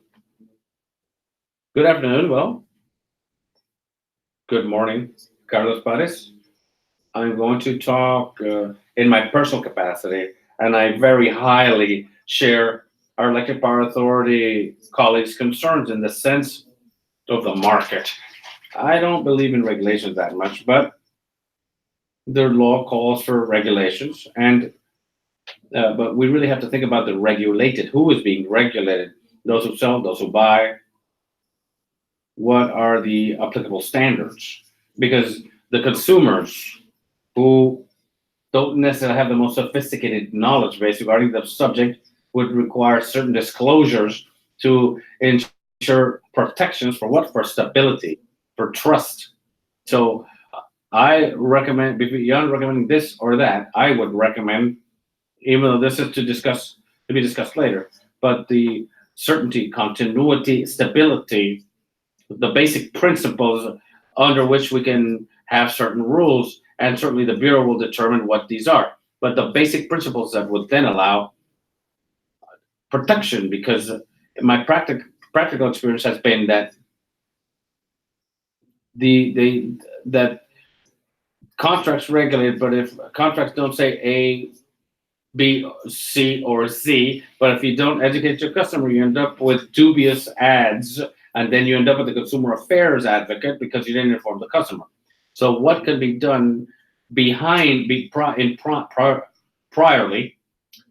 so that consumers to be knowledgeable, well-oriented, and that the regulated parties can then self-regulate the market. And during this stage, I understand there have to be rules. By my recommendation is, who are currently those who are being regulated? Who and the market? Who comprises the market? Utility, consumer, etc. What's the vulnerable parties? Who are we interested in protecting? Because to me, the word help sometimes is artisanal. Everything is help, help, help. But at the end of the day, it's a market. So we need to protect consumers, because consumers, at the end of the day, will be the buyer. Be it utility scale, be it commercial, or be it residential. And to have trust by part of consumers who are well educated and protected is what it's going to truly allow for people to see that it's a good product. In synthesis, X computer, everyone wants it. Why? Because they've generated brand trust, that it's good, that it's reliable, that it provides service. And at the end of the day, you don't necessarily have to educate anybody, because people automatically know, and they look for it themselves.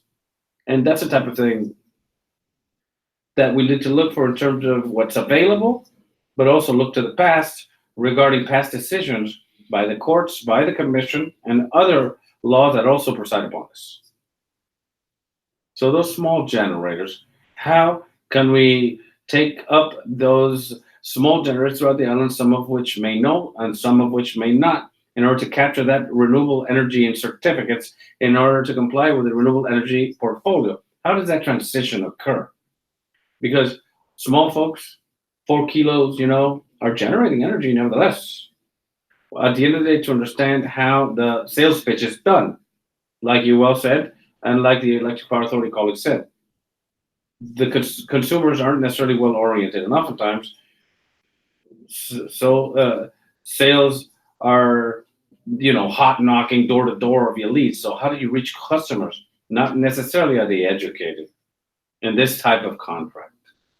So prior to a person to enter into a business, they have to be educated as to what type. You can't sell a car if you don't know the value. So likewise, perhaps for many of us, it's very easy to talk, but when we're out there in the field, we need to educate, we need to orient, we need to inform. And after, people either sign a contract to transfer the RECs or do whatever they have you via some legal document, but there has to be education. And that education has to be done under certain guidelines. Who will be the buyer? Whether a disclaimer has to be done for the consumer. And they sign a disclaimer in the contract that they transfer rights.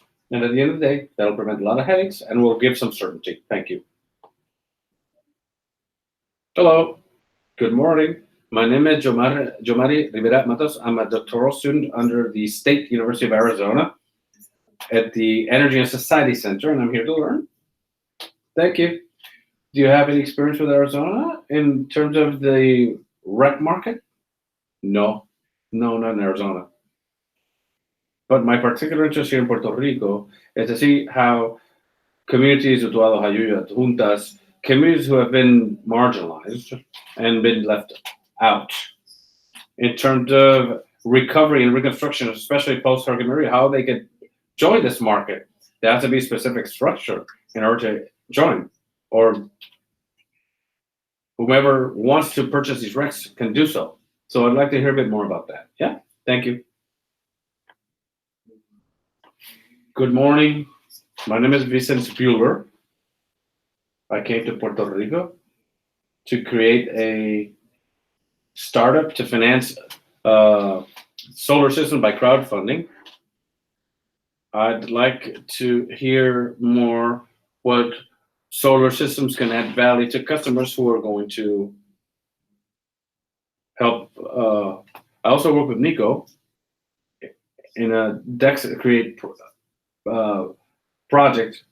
Were any types of challenges that you'd like to share with the group in your experience with other markets in the past? I worked in California in the past and in Mexico at the Valley, with Tesla, Source City, and system design. And so I'm more in operations. So we know how to install and the costs incurred therein, but I'm here to understand the REX value in terms of the sales to customers, to understand that value proposition that in Mexico is currently under investigation with the carbon, cost of carbon, or I think coal, I believe. I'm not sure, same word in Spanish. Good morning. My name is Angel Echevarria, and I'm a student at Arizona State University. My focus is in energy affairs in Puerto Rico, and my concern is how do these certificates look prospectively in what may happen with the Electric Power Authority or whomever comes, I quote, specifically. The challenge in terms of the purchase of certificates specifically, well, basically, what I'm most concerned with is how do the citizens find themselves in this uncertain future? Thank you. This table over here, please. Hello, good morning. My name is Jose Maeso. I work in microgrids with Crowley in their fuels division. Mainly, I work with microgrids based on LNG, liquid gas, natural gas. But normally we also have a combination of solar and batteries as well. So I'm here to learn more about REX, which isn't a subject that I'm very familiar with, at least not to perfection. But I do want to ask Mark a question regarding, given that you already have the experience of recovering or monitoring REX of the DG market, do you have any ideas to how many REX do X properties, let's say commerce, houses per year, for example? If you already have, I suppose you do, have those numbers and could share it with the group just to have an idea. If I'm a resident and I generate at home, how much does that produce? Is it worthwhile for me to go through the effort of selling REC, or just to say I'll find an aggregator and pass it to the aggregator? And regarding microturbines, like our lady colleague was speaking about here, so for purposes of RECs and the definitions of Puerto Rico, unless the gas that's used isn't from landfill gas or something like that, perhaps would not qualify as a renewable energy REC as per the definition. I would imagine that our beloved commissioners, unless they change the definitions. And well, at your service to learn. Any questions at your service? Certainly.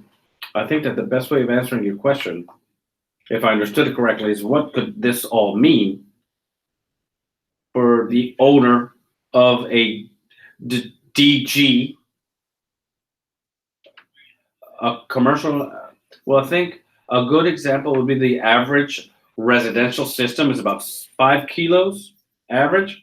So those types of systems may generate over 7,000 kilowatt hours per year. So that would be 7 certificates, because based on megawatt hours, 7, yeah.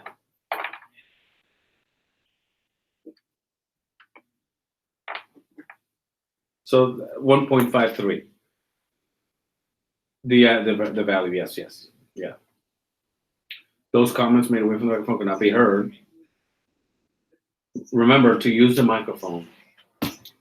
Perhaps it's not the specific number as much as what we're looking for, perhaps residential solar systems are not going to generate capacity such as the ones we saw.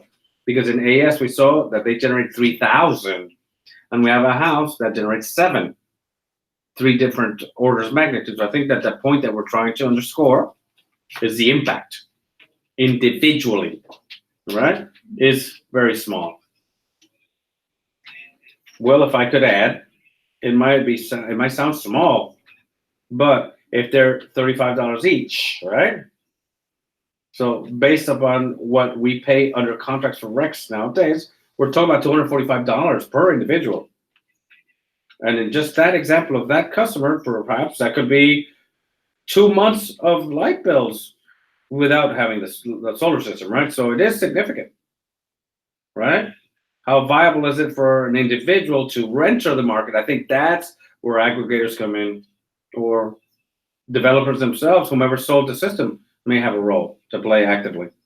And it's important to know the price, because let's suppose, and this price that I'm saying is not numbers that I've run, but let's say it's $200. If the register is going to charge you $150 a year, then you just kept $50. And that, I think, it's something that we're looking at in terms of registry. How much is going to be charged? Currently, it seems a bit less, but that also has to be considered. Our experience so far has been that the registry to be very flexible, to adapt to specific situations. Inflexible, I believe he says. So I think that if we have clear regulations, then they will be very flexible in adopting whatever they have to for it to work. Yes. Yeah. Okay. Great.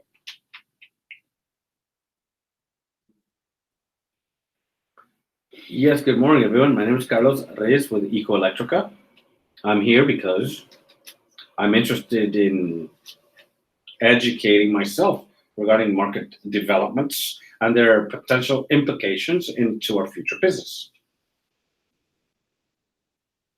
Any kind of experience you'd like to share with us? Currently, Ecoelectrica is a natural gas provider with contract with Electric Power Authority. Have you had experience with other types of facilities in the past? No. No. The truth is that we're looking at this subject more from the future potential to be retail energy providers via ramping, which could help us to comply with the renewable energy portfolio. Yeah, certainly. Certainly. Good morning. My name is Ernesto Rivera, engineer Hector Rivera. I represent Aconair, and also in my personal capacity as renewable energy contractor, I fully agree with much of what's being said here. Beyond that, this is new for us as well in general, and it has been very enriching so far. Any general concerns, and various people have already mentioned, is that the process be fair, so that distributed generation, to include the largest and the smallest, to be viable, to enter the RECs market for that type of customer. The examples of small systems illustrate that the process shouldn't be too onerous, and for that not to make sense to customers to enter that market. So I fully agree as well with what Mark Romain mentioned earlier, in the sense that justice has not been served based upon what has already been established by the law since 2010, where it's only being used for large-scale systems and not for DG. And it's also important to enter into the conversation the smaller players, so that it'd be more viable for them to be off-grid, so that they can also enter this type of market. That should be considered in the process, and that there be provisions for those types of customers to be able to. Although I do understand that it's more convenient or useful for our country that these projects come in as distributed generation and contribute to the grid. But we do know that there may be systems where it may be more viable, like in the fixture and lattice, for example, to be completely off-grid. Another issue in terms of the renewable energy, I'm going to take advantage of what Maestro did and do the same. I'm going to ask a question to Miguel Irizarry, whether Act 82 provides to consider DG in terms of compliance, or provides a mechanism for it to be actually compliant and be considered of compliance with the portfolio. Miguel mentioned the compliance report that is done. I'd like to confirm now whether thus compliance does not include energy that has been escorted by DG. If thus includes for purposes of compliance or not. Distributed generation, yeah. Yes, one of the line items is how much was produced by net metering program. So it's included in the compliance portfolio percentage? Yeah, but there's two mechanisms. It's either the purchase of RECs, and for those that are DG, a report as to the being compensated for that energy as well, yes. And finally, that's something for which Equinor has also advocated for, mostly before legislative venues. And I bring it to the discussion, which is a bit more general here, which is that similar to what we talked about alternative renewable energy and renewable energy, that there may be a mix amongst between both of them, then that it also be considered that there be parameters to establish a mix or minimums in terms of large-scale generation and distributed generation for purposes of compliance with the portfolio. Our Master Service will continue to contribute. So you're saying differentiate between the large and the small producers? Yeah. What goes directly into contact with the electric power authority, the big ones you could say, and then the smaller ones, which are more distributed generators, that there be some type of provision so that not one market doesn't limit the other. Oh, thank you.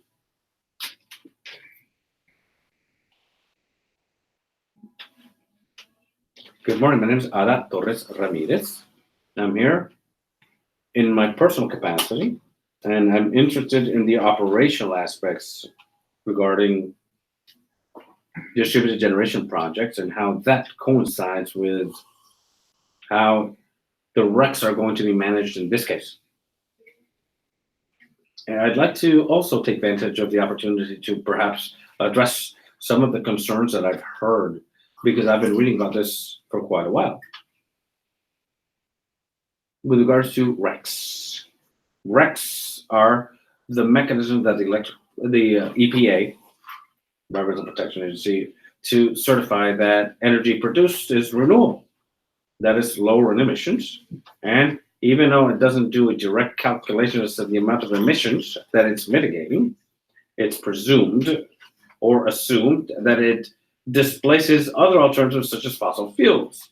Wherefore, that's a mechanism chosen by the United States. In Europe, they use a different mechanism, which is directly by formula. And an equation is run depending upon the mix used and the methodology in each particular project. And there's another gamut of many variables of what is done. Here, it's more straightforward, like this in English, more direct from displacement, and it's much more efficient in this sense. But the idea of RECs is to separate energy production as such from the environmental and social attributes. And a question that was asked here, how do I use RECs?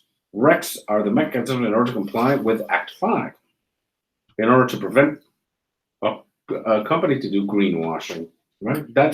You have RECs, and you're saying that you are a green company, whatever you are, let's say a green market, you have to have RECs. And it's the consumer advocate who will allow the time frame in which you could be, under quotations, green or not.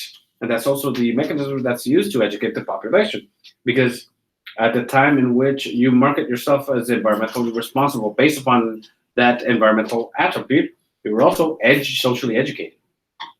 And in order to have further adoption of renewable energy, that's the purpose of RECs. Included in this component, an opportunity to establish a sales market, because that again allows to foster the adoption of renewable energy via an instrument that is financially negotiated, that has value, and then is entered into the financial systems. What determines its value for a REC in the last sense is that company A versus company B. Company A produces renewable energy. Company B cannot, given it cannot handle the investment, it has to upfront either being fined because it's not going to be in compliance with law, or it acquires the RECs from company A, and in thus acquiring, enters into compliance with the RPS, or whatever mandate applies for renewable energy. And that's very important, because that's what creates a market, is competition between one distributor and the next. In the case of Illumina, I would have sold the RECs, because here there was no competition. There was only one utility. And it's competition what gives price sense. Well, I wanted to address those aspects because I think they're important. And certainly they're difficult to understand because it's a new thing here. But in other jurisdictions, it's done. Now, I would also later would like to, if AS Illumina can share for the group what jurisdiction made the offer. That's also important to know. Now, in the last instance, it's a single atmosphere under which we should all be working in interconnected fashion, markets and jurisdictions. But the realities of the 29 that are in the RPS system, I think only 2 jurisdictions are actually open to that type of exchange. Pardon me. Would it be possible to counter-ask? Just to ask for clarification. I quote, it's obviously the young lady is very well read on the subject. If in Puerto Rico, the only thing we have is you have well stated one sole buyer who could potentially purchase these RECs, or renewable energy certificates in Spanish. Therefore, that an outside company purchase those certificates has to come to Puerto Rico to resell them, purchase them, so that at some point it has that bank of, let's call it money, of growth potential, a fund that it purchased. And then if in Puerto Rico, the Electric Power Authority, who's the sole purchaser currently, tomorrow raises its purchase price, then they'll resell them at a profit. Is that what I understand you to say, or am I wrong? No. Because the Electric Power Authority is not who fixes the price. Well, they did in its contracts initially, but it's the Bureau who works with the elements, or the elements that create an open market. But it's an open market that somehow monopolizes, if I understood. A REC is a production of energy, renewable energy, that's quantifiable. We began the conversation saying that it's a megawatt hour. That's a REC. Yeah. Therefore, whomever might be interested in purchasing my megawatt hour, my energy in Puerto Rico, is the Electric Power Authority. It's not Arizona. It's not Colorado. Nobody, except that the REC that is being issued, if it goes out to a bonds market or a shares market, if you like. Therefore, these shareholders who may be here right now are looking whether they can purchase these certificates and put them away. And when they get nice and ripe and they are worth a lot of money, then I sell them to the Electric Power Authority again.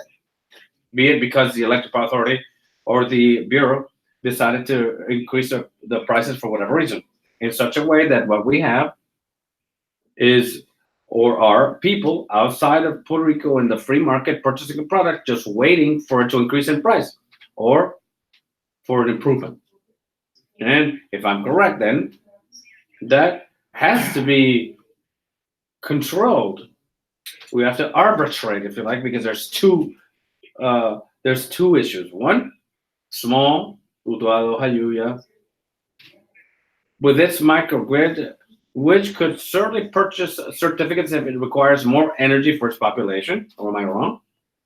No. The small generators will sell RECs, and the sale of RECs will generate income to reinvest in green energy. Exactly. So what it does is reduces the cost of its investment in equipment. You include that in the financial structure of the project. Certainly. But if they, for example, produce energy because they are interested, the interest of Hayes to produce energy, therefore, it's a small microcosm of what the electric power authority is here. And if they have surrounding microgrids that are interested in selling these RECs, they would be interested in having that energy for those surrounding grids added to their main grid. Therefore, they'd be interested in purchasing those people's RECs to add them in. If they produce fossil fuels, would be the sole instance in which they might be interested in acquiring RECs from a different microgrid, because then they would not be in compliance with the RPS. And that would have to be the Bureau, who, to date, we haven't gotten to that point. That would have to be done by the Bureau eventually, who regulates what can be done and what cannot. But there are certain voluntary or free markets where currently corporations, because this is a chain, risk management companies, be they assurers or reassurers, are beginning to glean into the consequences, the environmental consequence of not having done our homework. And these disasters cost insurers money. What are they doing? They are pushing out into the financial markets. If you are going to offer financing and you haven't certified that you're actually reducing risk, I cannot assure you, or your prime will be much higher. Wherefore, financial companies and investment funds, what they're doing is they're going to demand, show me that you are doing your due diligence to take environmental action. And thus, the way of demonstrating that they're taking environmental action by acquiring RECs, by financing renewable energy projects. So it's a chain, you see. Whomever might be interested, for example, would be a multinational corporation that has an interest in having operations in Puerto Rico and says, oh, I'm going to purchase the Puerto Rico RECs, even though I'm not from that jurisdiction, because I'm interested in helping that renewable energy in Puerto Rico. You see? Oh, perhaps there's different types of RECs markets. And in general terms, you could say that there's markets that are voluntary or free, open markets like companies that have an interest in demonstrating certain types of compliance and social responsibility. And in general, those markets, RECs are cheaper. And you can acquire them from different places. Then you have compliance markets or compliance RECs, which now are markets which essentially have to be in compliance with the renewable energy portfolios of various jurisdictions. And then in general, the price of RECs is higher because these are entities such as utilities who are obliged to purchase the RECs, and generally it's established that those RECs have to be produced within that same jurisdiction. So here in Puerto Rico, the Electric Power Authority can only purchase RECs from Puerto Rico producers. PREB can't buy Arizona or New Jersey RECs, it can't. So there's also another type of market which is called SRECs, solar RECs, which are much more expensive, but are very particular markets because, for example, these are RPSs that require that certain percentage of that renewable energy portfolio be complied with particular technology, in this case, solar, photovoltaic, in states where, or jurisdictions where the penetration of photovoltaics isn't so high. Maybe there's more wind, perhaps. And they're looking for a diversifying all the renewable energy portfolio. They try to incentivize or motivate or cause that part of that portfolio be reserved for those particular technologies. That increases the value even further for REC. That's why we see RECs that if we look, for example, that you've seen published nationally that the cost of those markets, how they characterize and how they've moved throughout the years, we see that the voluntary markets, you see that the cost of RECs are very low. We're talking about dollars. When you go to the compliance RECs, you see that you're talking about tens of dollars, and if you go to the specialized S-type RECs, they're hundreds of dollars. Oh, can the Electric Power Authority sell RECs outside of Puerto Rico? Well, if the Electric Power Authority had a surplus of RECs, I understand they could. But in fact, the Electric Power Authority doesn't have a surplus, on the contrary. Yeah, it's any entity that has a surplus of RECs that's not going to use it can sell them, sure. Some terms that we have to keep in mind, like retail energy provider. And the Electric Power Authority is who has that role, and in the future there may be other entities that are renewable energy providers. Thank you for your comment. Buenos días. Mi nombre es Lars. Quiero estar con APX. Mis disculpas por hablar inglés. Inglés es mi segundo idioma. El español no es mi primero. Trabajo con APX. Trabajamos con el registro norteamericano que se usa en Puerto Rico. Trabajamos con AES, Winmar y PREB desde su inserción en el mercado, creo que en 2012, si no me equivoco, cuando realmente empezamos a trabajar aquí. Muy honrado de estar aquí y feliz en responder cualquier pregunta sobre el registro. También creo que es importante mencionar que el propósito de un registro en Puerto Rico y en cualquier otra jurisdicción donde trabajamos es ayudar a implementar la política. Así un registro tiene ciertas reglas, a menudo porque esas reglas fueron fijadas por alguna jurisdicción donde trabajamos, sea Missouri, Massachusetts, Connecticut. Y de la misma forma que si Puerto Rico tiene ciertos objetivos que son diferentes a otras jurisdicciones, el registro se puede adaptar. Así que, por ejemplo, el asunto de medición neta, la diferencia entre autoinforme cuando se puede, cuando se no, cuáles son los requisitos de la medición, cuando se puede estimar, todo es de acuerdo a la política estatal. En el caso de Puerto Rico implementamos la automática, porque realmente no hay un proceso como este para implementación. Así que eso es lo que se ve en el registro hasta la fecha. Y eso también va al proceso de cumplimiento de cómo debe funcionar el mercado y todos esos elementos. Y creo que como trasfondo APX ha trabajado con todos los estados que han mencionado, los mercados, y operamos registros de muchas de esas jurisdicciones hoy día. Y hemos visto discusiones sobre pagos, cumplimiento alterno, mercados de los RECs tipo S, todos los informes. Estamos muy felices de compartir la información y también cualquiera que esté interesado de aprender o responder o emular mercados existentes. Y también veo algunos artículos de conversación que están discutiéndose, pero con un punto específico en términos de los de distribución y transmisión, los RECs, y Mark también hizo el comentario, son registros que nosotros gestamos donde no se cobra nada para un dueño de hogar en participar, y eso no quiere decir que participe, solamente participan si valen $500 o más, ¿sabes? Porque si es menos de eso, claro, quizá puede llegar a $250, algo así, si decimos son 35 en Puerto Rico. Pero eso todavía requiere al dueño a saber lo que es un REC, cómo funciona el mercado y todos esos otros elementos que no son aranceles, sino costos, tiempo, esfuerzo. Así que generalmente hemos visto mercados que los agregadores son los que hacen, puede ser la utilidad o puede ser las compañías que instalan los paneles solares. La idea de ir tocando puertas a hacer ventas y decir, ¿quieres venderme los RECs? No hace sentido si estás tratando de gestar un negocio rentable, porque hay demasiado costo en educar a las personas de lo que es un REC. Así que son algunos comentarios generales. Desde el punto de vista de un registro, una de las cosas que a menudo hacemos es que si tenemos un agregador y tienen que registrar, digamos, 150 diferentes proyectos, nosotros le pedimos que registren uno por uno, sino diga, aquí pon una hoja Excel y cada proyecto tiene $50. Así que son algunas de las herramientas que tratamos de implementar para que el mercado sea más eficiente. Y hay más ejemplos, pero esperamos poder hablar de más detalles durante el día. Así que brevemente. During the time that you've been in Puerto Rico running the registry, could you be kind enough to give us 1 or 2 challenges that you've, in your experience, found to share with the group for us? Me parece que el reto mayor, según observamos del mercado, y creo que esto viene de PREPA, como menciona Miguel, y algunos generatrices también, cuál es el proceso de cumplimiento para la Autoridad de Energía Eléctrica. En los estados, usualmente está el primer año de cumplimiento, que creo que es del 2015 aquí. Quiere decir que la autoridad que tiene que cumplir tiene que tener los RECs y retirar los RECs dentro del registro y tener los conversatorios con su reguladora. ¿Cumplieron o no cumplieron? ¿Cuáles son las consecuencias? Etcétera. Y emitir el informe que sea.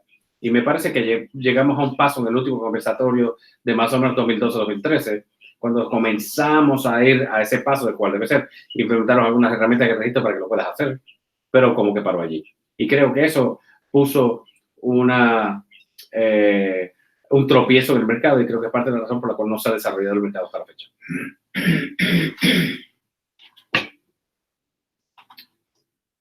And these RECs that are being generated by small generators, in your mind, how do you feel that how they could be negotiated in the most efficient fashion so that retail energy providers, which currently are the Electric Power Authority, is able to comply with the renewable energy portfolio?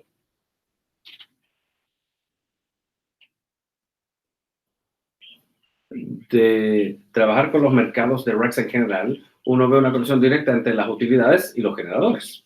Se ven a los corredores y, digamos, algunos de los mercados de mayor alto volumen se ven intercambios como Ether Trade u otros mercados. Y esto parece ser un mercado relativamente pequeño. Todo el mundo se conoce, parece. Y sé que algunas de las generadores que han tenido los RECs de distribución y transmisión se han registrado para vendérselos a PREB. Creo que solamente necesitan hablar con alguien en la Autoridad de Energía Eléctrica, con quien hablar, y la Autoridad de Energía tiene que tener reglas claras para que se pueda comprar. No estoy seguro que se requiera una instalación grande de subasta o de corretaje, pero eso es mi opinión. Desde mi perspectiva, es más que si requieren reglas claras en términos de que la Autoridad de Energía Eléctrica tiene que hacer en términos de mercado y cumplimiento y reglas claras de quiénes son dueños de los RECs para poderlos vender.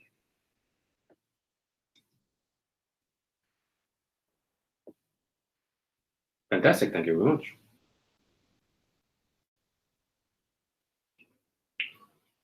Good morning. My name is Jose Alevan. I'm a professional electrical engineer, also consultant, etc. Not too much in these areas. I came here to learn. And it called to my attention that I understand that in the past there has been an initiative to try to establish a market that didn't pan out successfully. I would love to hear the story. What happened at that time? So we don't commit the same errors, because I just don't know. And I don't know if anyone here knows what happened. Apparently 2012. I'm here learning something very interesting and very important so that we actually develop renewable energy into our electric grid moving forward. Thank you. Good morning. My name is Francisco Lopez. I'm a retired engineer from the Electric Power Authority. I do want to share a concern, however. In terms of 2014, there was a Siemens study that limited renewable energy to 12% unless certain changes were made to include two combined cycles that needed to be brought online and batteries and certain strategic points. None of that has been done. Wherefore, I'm very doubtful that we're able to achieve the percentages by 2022, that 20% required. That's going to require about 1,400 DC megawatts, which is a pretty high number. Taking Oriana, for example, that put up 45 megawatts, it took them 7 years to do that. So I think that's impossible that we can enter into compliance. Thank you. Thanks for the information.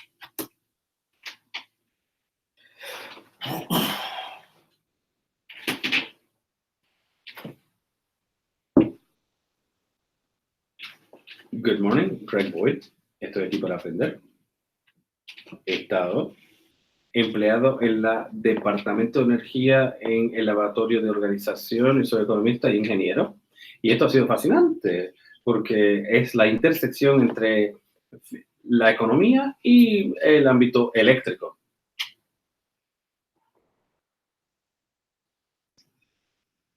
would you be kind enough to share any challenges that you've seen in your experience regarding the creation of rec markets?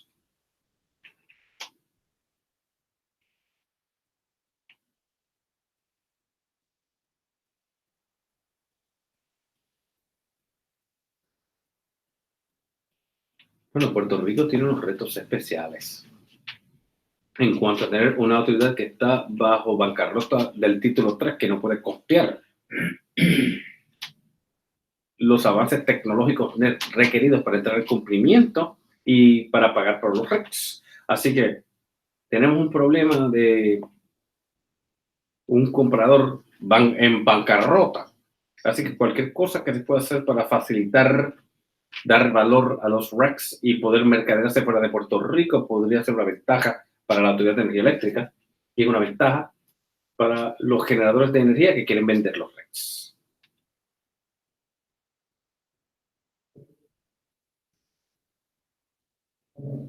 Please, by all means.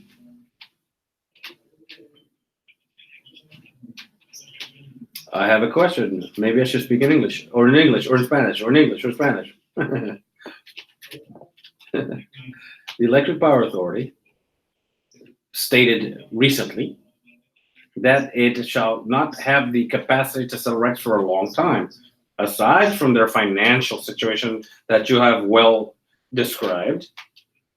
Wheretofore, that potential sale is so far away that the approach should be what to do in Puerto Rico with what we have on hand right now, the community, citizens, industries herein. Then we could put value on the RECs and what suggestions could you have given what we have, hands-on what we have on hand in terms of Puerto Rico as a bankrupt industry, but at the same time, citizens who are willing, and industry, private industry, who are all willing, for whatever reasons, to invest in Puerto Rico in renewable energy. What could we do? What suggestions would you have for us?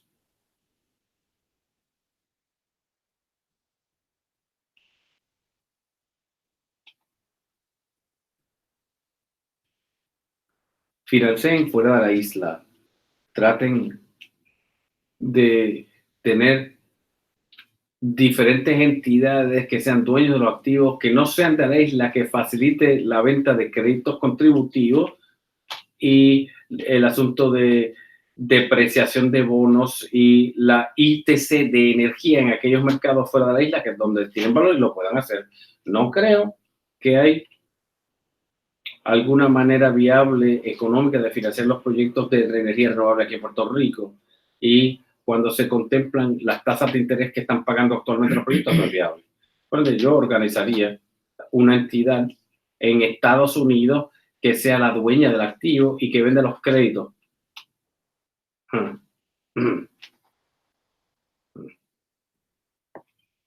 Miguel Irizarry.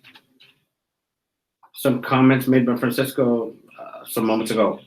Indeed, if we go a little bit back in history, when in Puerto Rico the portfolio was originated in Puerto Rico 2010, there were goals that had to be complied with beginning in 2015. The Electric Power Authority, conscientious of the fact, goes out to hire renewable energy capacity. And it signed 60 plus contracts, and currently we have 58 that are still in effect. Of those 58, 11 were built out. We're talking about an agreement that was signed between 2009 and 2012. By 2013, 2012, 2013, the Electric Power Authority had a series of concerns regarding the integration of that capacity into the grid, considering that most was photovoltaic and to a lesser degree, wind. And the Electric Power Authority did some internal studies, and some red flags were lifted in terms of the electric grid's capacity to manage all those projects. And it looks for more resolution and goes out to hire a company to do an integration study, which was done by Siemens, who did a 2013-2014 study, which revealed that considering the generation fleet the electric power authority had at the time and the characteristics of charge and the growth projections, etc., we could short-term integrate close to 300 megawatts of alternative energy, photovoltaic, solar, with certain curtailment levels that were reasonable, etc. Taking that into consideration, the Electric Authority moved to try to integrate short-term those more well-developed projects. Those are the famous projects that came in between 2012 and 2014, 2015, 2016 that were built out, which are now in operation. But obviously, from 2013 onwards, certain changes in the industry have happened, and the growth that the area of storage has had. Energy storage is very important because that allows to achieve more renewable penetration than perhaps 5 years back. Would not have been possible with the existing technology then, which that be cost effective. That was considered at the time, in that moment in history, well, its history was more expensive. Now, if you have the opportunity to look at the IRP considers that. And we see that not only does it define more aggressive levels of renewables, but also very aggressive storage technology to be able to integrate renewables. So there were certain limitations that were well mentioned by the engineer at a given point, but technology has evolved and we're now in a better position to be able to integrate more renewables. Obviously, that has challenges. They have costs, they have ramp up time. This is not something that happens fly by night, and these are challenges that we have to manage to comply with the portfolio. Definitely so. If we're talking about technology, if we're going to do self-reporting once we have storage systems, then that capacity factor will also change. And how could that be captured if it's not going to be metered? Let's go to the table here. Yes, by all means. Mr. Camacho, can I respond to something that Greg just said? Because he said some very important things, Greg. And I've heard some of the things that he said from others as well. One thing is the matter that the Electric Power Authority has no money. And given that there are bankruptcy proceedings, there's no money to pay for RECs, and therefore it won't be possible. I believe that that is a very dangerous subject because we have a law, and if we don't comply with the law, there'll be fines. That's how it is. Now, if we talk about the fact that the Electric Power Authority doesn't have money, then we have to wait for a concession, the bankruptcy to be over. That's going to take many years. Maybe it'll never end. No one knows how long it's going to take. And also, if we talk about the fact that renewable energy is too expensive in Puerto Rico, well, renewable energy is the cheapest thing there is if we consider new things. Number two, electric power here is almost the most expensive in the continent. So the cheapest investment is to build up renewables as soon as possible. And Siemens said that during the IRP, that the economic cost alone calls for ramping up renewables as soon as we can. Something that the Energy Bureau has to keep in mind is as you develop the rules for Puerto Rico, they have to follow the law. They cannot make regulations that skirt the law. Well, this is not a forum to present arguments before the Bureau is to evaluate what we should consider. So let's see. What you're saying is that renewable energy will have an effect upon the cost of energy. So compliance with the law would have an impact upon cost, which the Electric Power Authority would have to incur. We'd have to look at the impact of cost, certainly. But my biggest point, is that we have 97% of dirty energy here. The whole point of this law is to change that very quickly here on this island. If what we're talking about is building renewable energy into in Canada or to purchase RECs in South America, that's a completely different.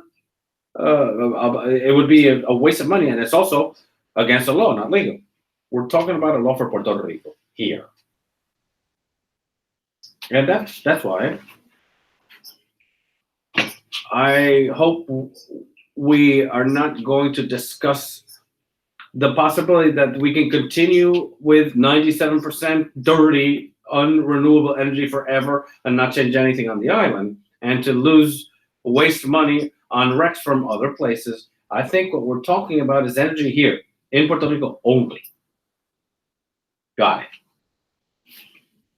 The idea of RECs in Puerto Rico is not to allow the Electric Power Authority or whatever utility to acquire RECs from other jurisdictions. On the contrary, what we want is to sell our RECs in other jurisdictions because it's an investment instrument. The higher the price of RECs in other jurisdictions that are fined and allow for the acquiring of RECs from Puerto Rico, for example, that will help the financial structure of investment in renewable energy here as an additional component. Currently, given we have a captive audience or market, only one buyer on the island, that's why the value of RECs is the minimum as established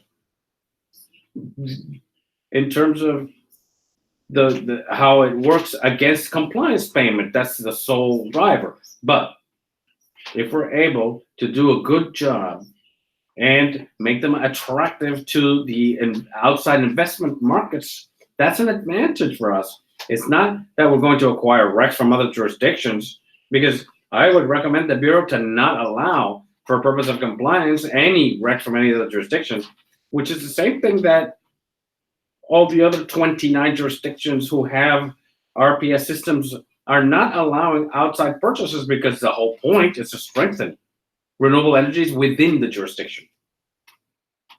Sorry, okay, perhaps I was wrong. So for example, you're talking about whether we get to 2022 and we have to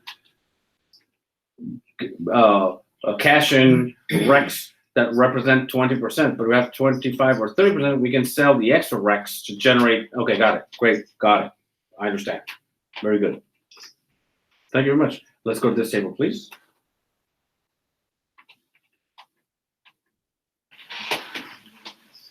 Good morning. My name is Arnaldo Vicente. I'm an engineer and I work with AS Puerto Rico. Our objective today is to see how the regulation of RECs is going to happen in Puerto Rico for the purpose of expanding renewable energy projects in Puerto Rico. My concern is, though, the goal for the renewable energy portfolio, given that that percentage, I imagine, refers to 20%, for example, of the demand for electric power, correct? Yes, sales, it is. Generation and demand, that's supposed to be the same thing, right? Kilowatt hours is energy. Well, for Puerto Rico's generation, it's from Puerto Rico's demand, am I right? Yeah, what's being sold? Yeah, what's being consumed? Well, indeed. So I ran some numbers, okay? For example, using the latest IRP for June 7, 2019 proceedings, in 2018, 16,300 gigawatt hours were generated. That means that in order to be in compliance with that 20%, we should have generated, using renewable energy, photovoltaic, solar, and wind, 3,260 gigawatt hours. What happened? Only 189,189 were generated. That's 9.7%. Not. So what do we have to do to get to 20%? Well, we'd have to install 1,860 megawatts. That 1,860 megawatts would be large scale as well as residential, commercial, and industrial. Given I don't have data for residential, commercial, industrial, I'm unable to know what amount of energy was actually generated in terms of gigawatt hours. So potentially it could be more than 9.7%. So my question is, the challenge may be that we could quantify demand and therefore quantify generation in turn And that way, we would be a bit closer to being aligned in terms of compliance with our goals. That's a very great suggestion. The yearly compliance report, part of the process, should specify precisely that. Perhaps the Bureau may receive a recommendation by our group that every year it be clearly stated what has been generated in energy and where we're at in terms of compliance. And that you could look on the internet every year, we'll know. That's done in many jurisdictions. It's a very good point you bring. And lastly, the goal is too aggressive. Obviously, 1,860 megawatts by 2022 is unmanageable because given available technology to date, the total demand cannot be fulfilled 100% with renewable energy. It can't be done. So the goal by 2050, 100%, that's not objective. That's all. Thank you for your comments. Good morning, everyone. Gabriel Sanabria from AES Corporation. As established by our colleagues, we're here to learn about the subject and to contribute to the development of it. One concern that I have is that I see that we're working to establish a market, but we should dedicate the same energy and time to establish the consequences for not complying with the portfolio. Everything that the generation portfolio pursues is the integration of renewable energies into the system. If there's not significant consequences or strictly fines, those fines, like the PREB colleagues say, will go to the customer and things will continue, just as happened with MATS. We have MATS regulation. The Electric Power Authority is fined every month. And who pays it? The customers. It's very important that we be creative to establish what the consequences are to be, and then we can work on the market. Quick question, if you will be so kind. I just have a question. Looking back in the history of the island, as we develop our regulations here, I think that it's fair to guess that perhaps we'll never ever see compliance if we look back. There has never been compliance. It's not difficult to imagine, looking forward, that we will not see compliance either. So if this price for the alternative compliance payment is very important to know, how much does that cost? Given this happens, where does the money go? What happens with the money? And how do we develop renewable energy? By guessing that there will be no compliance. So if it's 50% compliance or 90% compliance, or, well, great. But what happens with the alternative compliance payments is key. I agree. I'd like to clarify a point here. Fines could go up to $18 million a year for the Electric Power Authority, but the Electric Power Authority cannot transfer it to the customer. That's what the law establishes, like the Aqueduct and Sewer Authority is doing in terms of the CCR thing. They pass that cost to the customer. The Electric Power Authority cannot. The law thus provides. Thank you for your comment.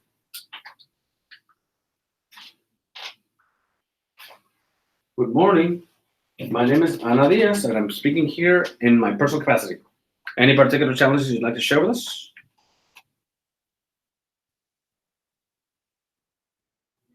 Good morning. My name is Ramon Sanchez. Basically, I'm a citizen. And to a certain degree, I'm a sometime practicing renewable energy user, solar. And in the process, I've been trying to educate myself. And I would like to bring forth two challenges. One, we're talking about ensuring that Puerto Rico's energy, the cost to the citizenry, is one of the most expensive in any jurisdiction within the United States. The issue is that when we look at the bill and you go by components, the cost of energy per se, pure energy that you consume, is reasonable, almost comparable with the cheapest jurisdiction in the U.S. Territories, or continental U.S. But what is it? What everything else that is charged with adjustments and other financial costs. I bring that as as a challenge. The Electric Power Authority's challenge in renewable energy for the Commission or the Bureau is as follows: for the common citizen who is trying to contribute and to enter in microgrids or do some kind of effort that at the end of the day may contribute to the country, but also to his or her pocket, who is really the one that gets boxed in by it and this type of, wreck or what have you. So my question is, if the general citizen who goes into renewable energy use begins to increase its consumption and then has to pay the Electric Power Authority, will be lower and lower. And that's already happened with the great migration that we've seen from Maria to Hurricane Maria. I don't have the numbers. Maybe someone has a number. Perhaps the Bureau may have the number of how much has been the loss of energy buyers in Puerto Rico for the Electric Power Authority. And therefore, less demand less demand for the renewable energy generators. How is that equation managed? So we have less purchase buyers, but now we'll have more suppliers maybe? And how, if you could clarify for me, is that not a challenge? How does this regulatory energy mechanism, in order to have those RECs that be for green investment in Puerto Rico, it just seems like a clash. It seems like two things that are in conflict. On the one hand, I'm going to generate more renewable energy that is sellable or not necessarily that I don't necessarily consume and sell it to PREB. Therefore, that puts PREB in an even worse position. Now, on the other hand, it's also causing that the Electric Power Authority cannot be in compliance, and therefore they have to pay fines that in turn make the process even more expensive. So how does the Bureau, in order to generate these RECs for them to have any value, because at the end that's what affects those certificates' value, can you please clarify? And could you please describe this apparent contradiction between purchaser generators and the great migration or the ever lessening pool of consumers? How do we make this jibe? And forgive me for the question, but really, I think it's fully logical for all herein present. Because I repeat, the argument that the energy in Puerto Rico is the most expensive, I just look at the bill, not an engineer, or anything like that. But if I look at it logically like a citizen, you look at it and it's comparable with when you go to the internet with any other jurisdiction, just pure energy, just energy consumed, so not the additional costs. Wherefore, I think that the Bureau has an enormous challenge before it in terms of serving citizens, which at the end of the day are those who pay the Electric Power Authority, because industry has its role, stupendous. But industry could leave whenever it likes. Citizens, average citizen of Puerto Rico has to stay here because they're battling the good fight here.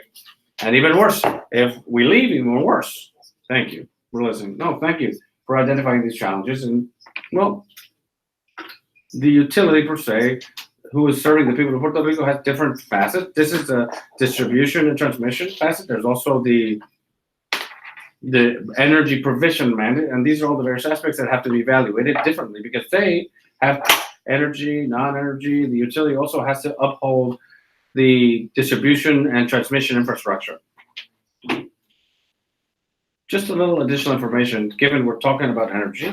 Obviously, the cost of energy for any jurisdiction is a mix of different factors, which essentially depend greatly upon the generation sources that supply that jurisdiction. As you know, in Puerto Rico, most of our energy as consumed on the island comes from fossil fuel generators, be they oil, gas, and others. In the United States, there's many jurisdictions, many different cost centers, and also an immense mix of generation. There's hydro, nuclear, etc. It also has its influence, but just a little bit of information is always good to have, right? those who would like to come and compare the energy costs as compared to other U.S. jurisdictions, the Energy Information Administration publish and they update their tables constantly, where you have per sector, industrial, commercial, residential, etc. And here we're at 21.22 cents per kilowatt hour. New England, 21.81. Connecticut, 23.75. New Hampshire, 20.75. Rhode Island, 22.37. Alaska, 22.93. Hawaii, 34.45. Yes, we're within the most expensive. We're not the most expensive in the Union. We're not the most expensive amongst the entire U.S., as is always said, because obviously it is expensive. It's an issue that has to be addressed, but there is a little bit of information just for people to, compare, come to your own conclusions, and whomever may have better information. Yeah, thank you for sharing. I'd like to add something, please. I agree with Engineer Irizarry. No, electric sectors and markets, the final cost depends on the generation matrix. And for example, if Puerto Rico is compared with the US, we're not being fair. We're not being fair. We should compare ourselves with a similar country, an island, such as Hawaii, for example. Because insular nations generally don't have hydroelectric matrices like the United States, Central America, South America, large countries. In fact, energy is very cheap here compared to generation. In terms of diesel, more than 60% of generators running with diesel. That's crazy. No. I have an analysis that I performed. If we would dispatch the units that we have in Puerto Rico in order of merit, first, the cheapest to the most expensive. The most expensive currently is Naguabo, which generates 531 per kilowatt hour, okay? $53 per kilowatt hour. And that's dispatched because it's necessary. And question, if you use that number to evaluate, let's suppose that someone has the same amount of RECs to displace that generation. Does that REC have to capture that price? Definitely. What happens is that the renewable energy certificate is an additional ingredient for investors to recover their investment more quickly, which is what the young lady was talking about earlier. So RECs the price should be market driven. So currently, given that there's few RECs out there, which is what you were saying at the beginning, and small demand, then they should be very high so that investors are more motivated in order to build renewable energy projects. Perfect. Has anyone not spoken? It's important to establish, given we're talking about Puerto Rico, what has have adversely affected the cost for the Electric Power Authority has been legislation which has required subsidy to a certain groups that perhaps don't have the ability to make payments as others have. For example, under Act 69, that also was amended. One receives payment for 1,000 kilowatts at public housing projects of $40, and for any of us, it's $300 or $400. That's what we're talking about, subsidies. So the Electric Power Authority has increased its costs and lowered its income because of subsidies, which are issued by legislators, but they don't know or talk about where the money will come to pay for such subsidy. Therefore, it's the Electric Power Authority who has to assume those costs, and then it ends up passing them along to the other clients. And in turn, other subsidies that we have to hotels, and these are the Puerto Rico jurisdiction. In addition, we also have the extenuating circumstance that the government itself doesn't pay its bills. And that has come out on multiple occasions in the press, where I can't cut the Aqueduct and Sewer Authority, but they're consuming energy. I can't cut off the Children and Family Services, but they're consuming. I can't cut off the Department of Education, but they're consuming energy.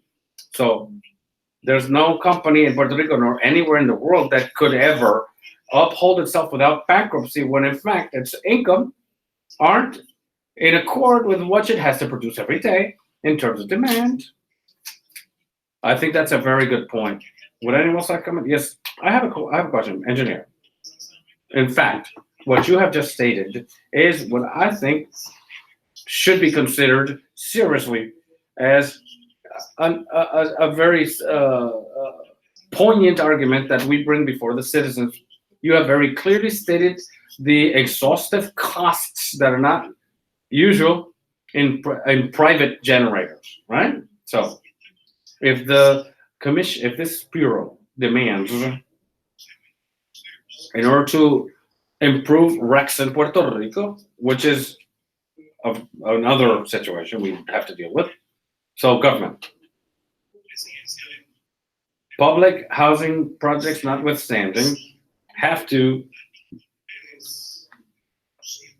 develop microgrids that compensate those, say, 1,000 kilowatts, so that they're maybe 500, but it's already just half.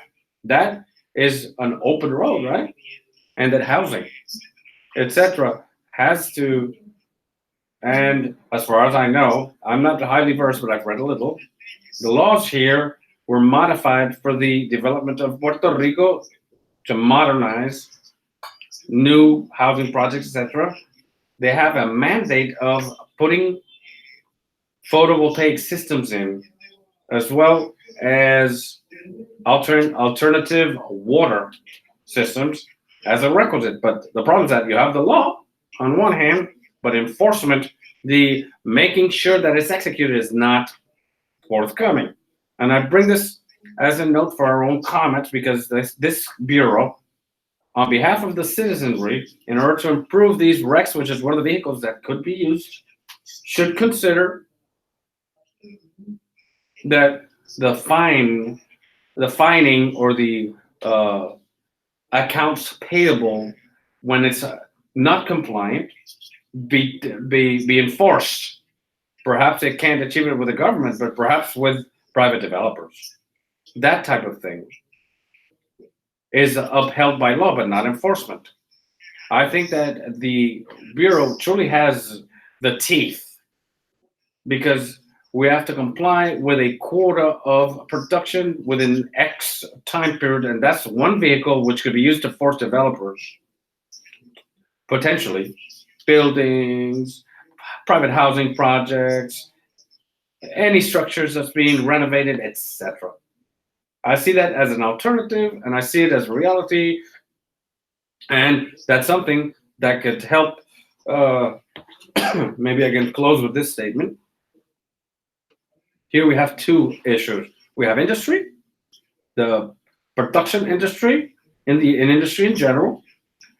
That industry should be obliged, as we're discussing, but then we have small citizens who are producing alone at home, all the way to those who want to put together microgrids or independent generation of any kind. And in this case, talking about water as well, those should be treated more fairly. And the law should make that clear differentiation, because otherwise we'll end up do as we've done in the past, further benefit X industry versus citizens whom we should be serving. And what we've been arguing from the beginning will happen. The total and utter unmotivation for renewable energy. Thank you for your comments very much. Honestly, all this information that we shared has been very valuable. We will now proceed to lunch. Please, let's get back in 1 hour at 1:15. We're going to begin on time. I need you, when you arrive, I'm going to assign you to very specific tables in the afternoon. We will share some of the challenges that were captured during our discussion this morning, so that it can be worked in groups, and we want to hear proposals. So we'll see you in an hour at 1:15. And thank you very much, and enjoy lunch.